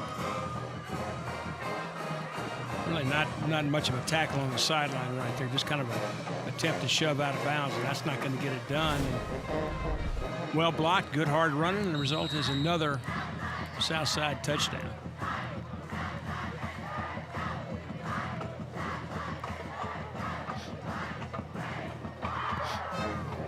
And the Sonny King extra point makes it 42-7. Make it 35 unanswered points since we were tied 7-7 early 3rd quarter. Well, it seems like a long time ago, doesn't it? It does. I tell you, that Southside offense has, I mean, they've shown us a running back and kind of a slash player, a receiver, running back, and a quarterback that are pretty exceptional.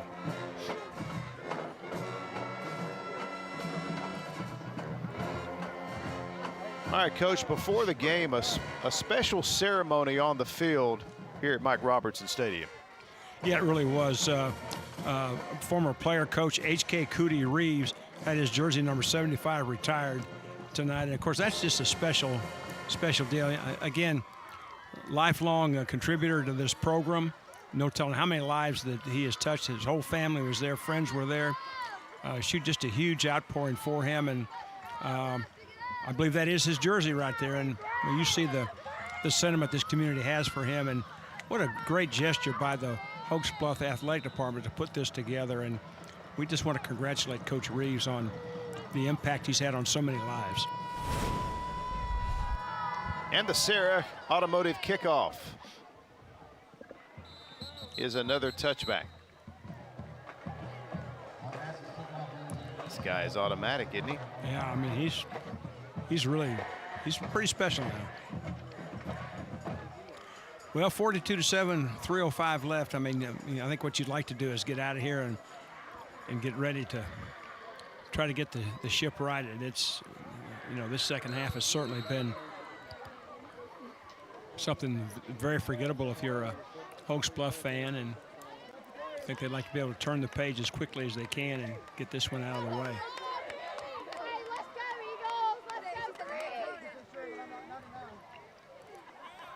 So first down for the Eagles and a new quarterback in the game. That is Glavin Lambert, the sophomore. Under center to take the snap. And the running back wrapped up for no gain. And some AHSAA news. We'd like to congratulate Coach Julie Gordon of Montgomery Academy, picking up her 1,500th career volleyball coaching victory. That's a lot of wins. Congratulations for sure, Coach. 1,500, wow.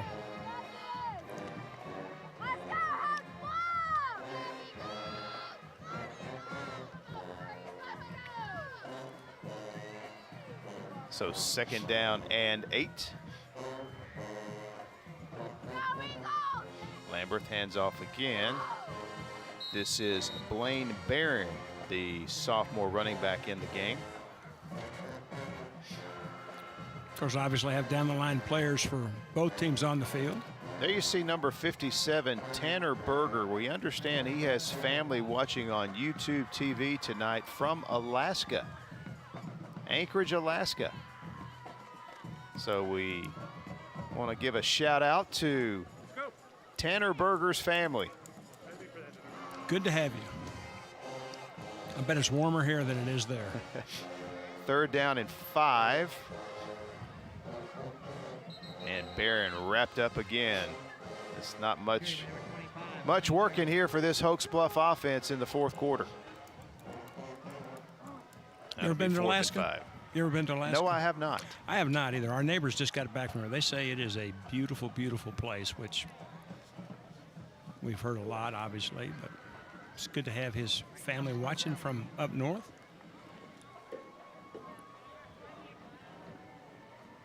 As we near the 1 minute mark of the fourth quarter. Brylan Pilkington again to punt from seemingly the same spot on the field all fourth quarter.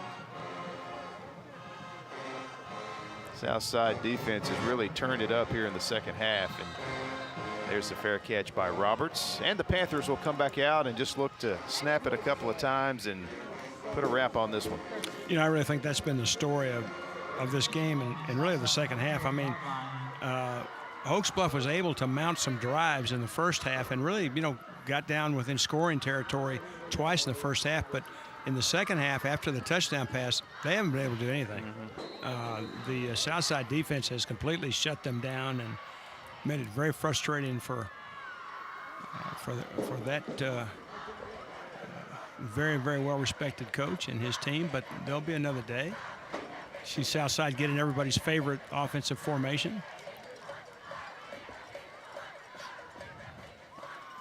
And to be able to overcome all of these penalties and still win the game 42-7. And I'm not sure everybody understands what all of those penalties means. I mean, 20, 25, I don't, about as many as I've ever seen in a game. But to their credit, they did get it pretty well righted in the second half, and the result is a dominating win. That was about the only flaw in their game tonight, that's for sure.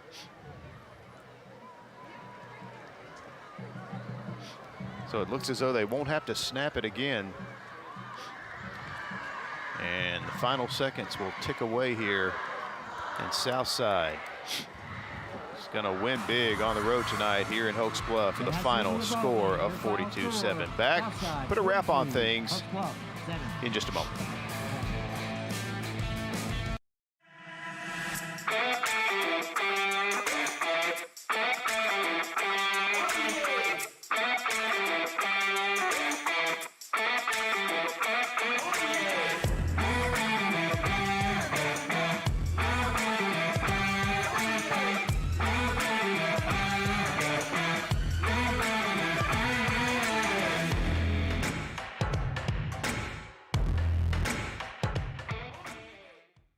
Mr. President, Bessemer Superhighway is backed up. What are we going to do? Are you serious?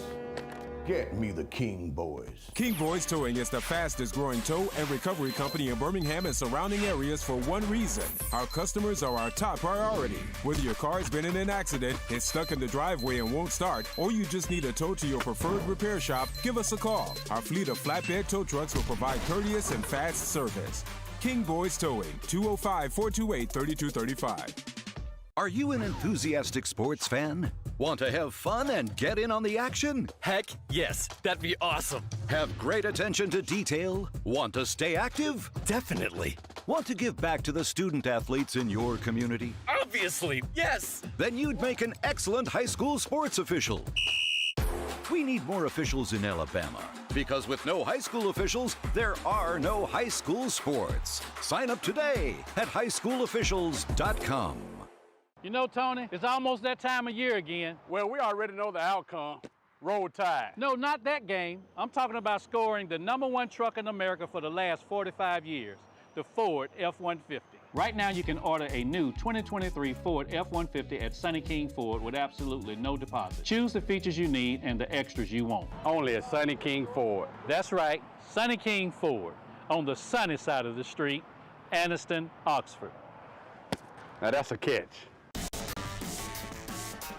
And there you see our final score. Southside knocking off Hokes Bluff tonight by a final score of 42-7. Again, we were 7-7 early third quarter after Hokes Bluff had come out and completed the long touchdown pass to tie the game. And then from pretty much from there, it was all Southside. 35 unanswered points en route to this very impressive win. And we're joined now by Coach Holcomb. Once again, Coach, we spoke with you briefly at halftime, and we talked about the penalties. And obviously, I know that's something you're going to continue to work with on your team. But other than that, you seem like you really dominated the game on both sides of the line of scrimmage. You were very balanced offensively, and you just really took them out of their game with the way you pressured them defensively. Well, our kids came out, we got punched in the mouth early in the second half, and I felt like our kids responded really, really well after giving up the big play to open the second half. We didn't play very good on offense last week, and our defense kind of kept us in the game. And so, they came in on Sunday, and they were super locked in and excited to have this opportunity to come play again, especially over here with Coach Rob. You know the quality of opponent you're going to play when you play them. So, we feel good about it. Obviously, there's a lot of things we need to clean up, with the penalties and things like that. That's just something that we can't have going forward. But, got a big region game coming up next week. So, got a couple days to kind of rest up and get ready to go, and we'll be back at it on Sunday. Coach, talk a little bit more about your defense. I really think that they were the difference in the second half. I mean, they just really shut Hokes Bluff down after that long pass. Well, let me tell you something. We have a great defensive staff led by our defense coordinator, Justin Bowen. And look, Justin's going through some stuff. He's been going through some stuff this week. Lost a close member in his family last night about midnight. I knew our kids were going to play hard because they love him so much, and it's one of those things that we just kind of rallied around them. But they do a great job week in and week out getting our guys prepared and, making sure they're ready to go. But, you got to give your hats off to our kids. They play.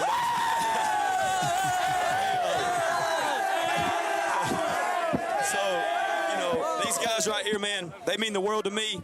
I love these guys. They don't know how much they mean to me. And I think they love our whole staff. It's a special bunch. It's a special group. We told them last week we're not going to be defined by one game, win or lose, and that's the same thing here. We're going to get back to work on Sunday because we got big things still ahead. Coach, congratulations on the win. I know it's a big win with it being the rivalry with Hokes Bluff, and good luck next week in your region game. Yes, sir. Thank you guys so much. All right. That'll wrap it up from Hokes Bluff as Southside comes into Mike Robertson Stadium with a big win. Thanks for watching.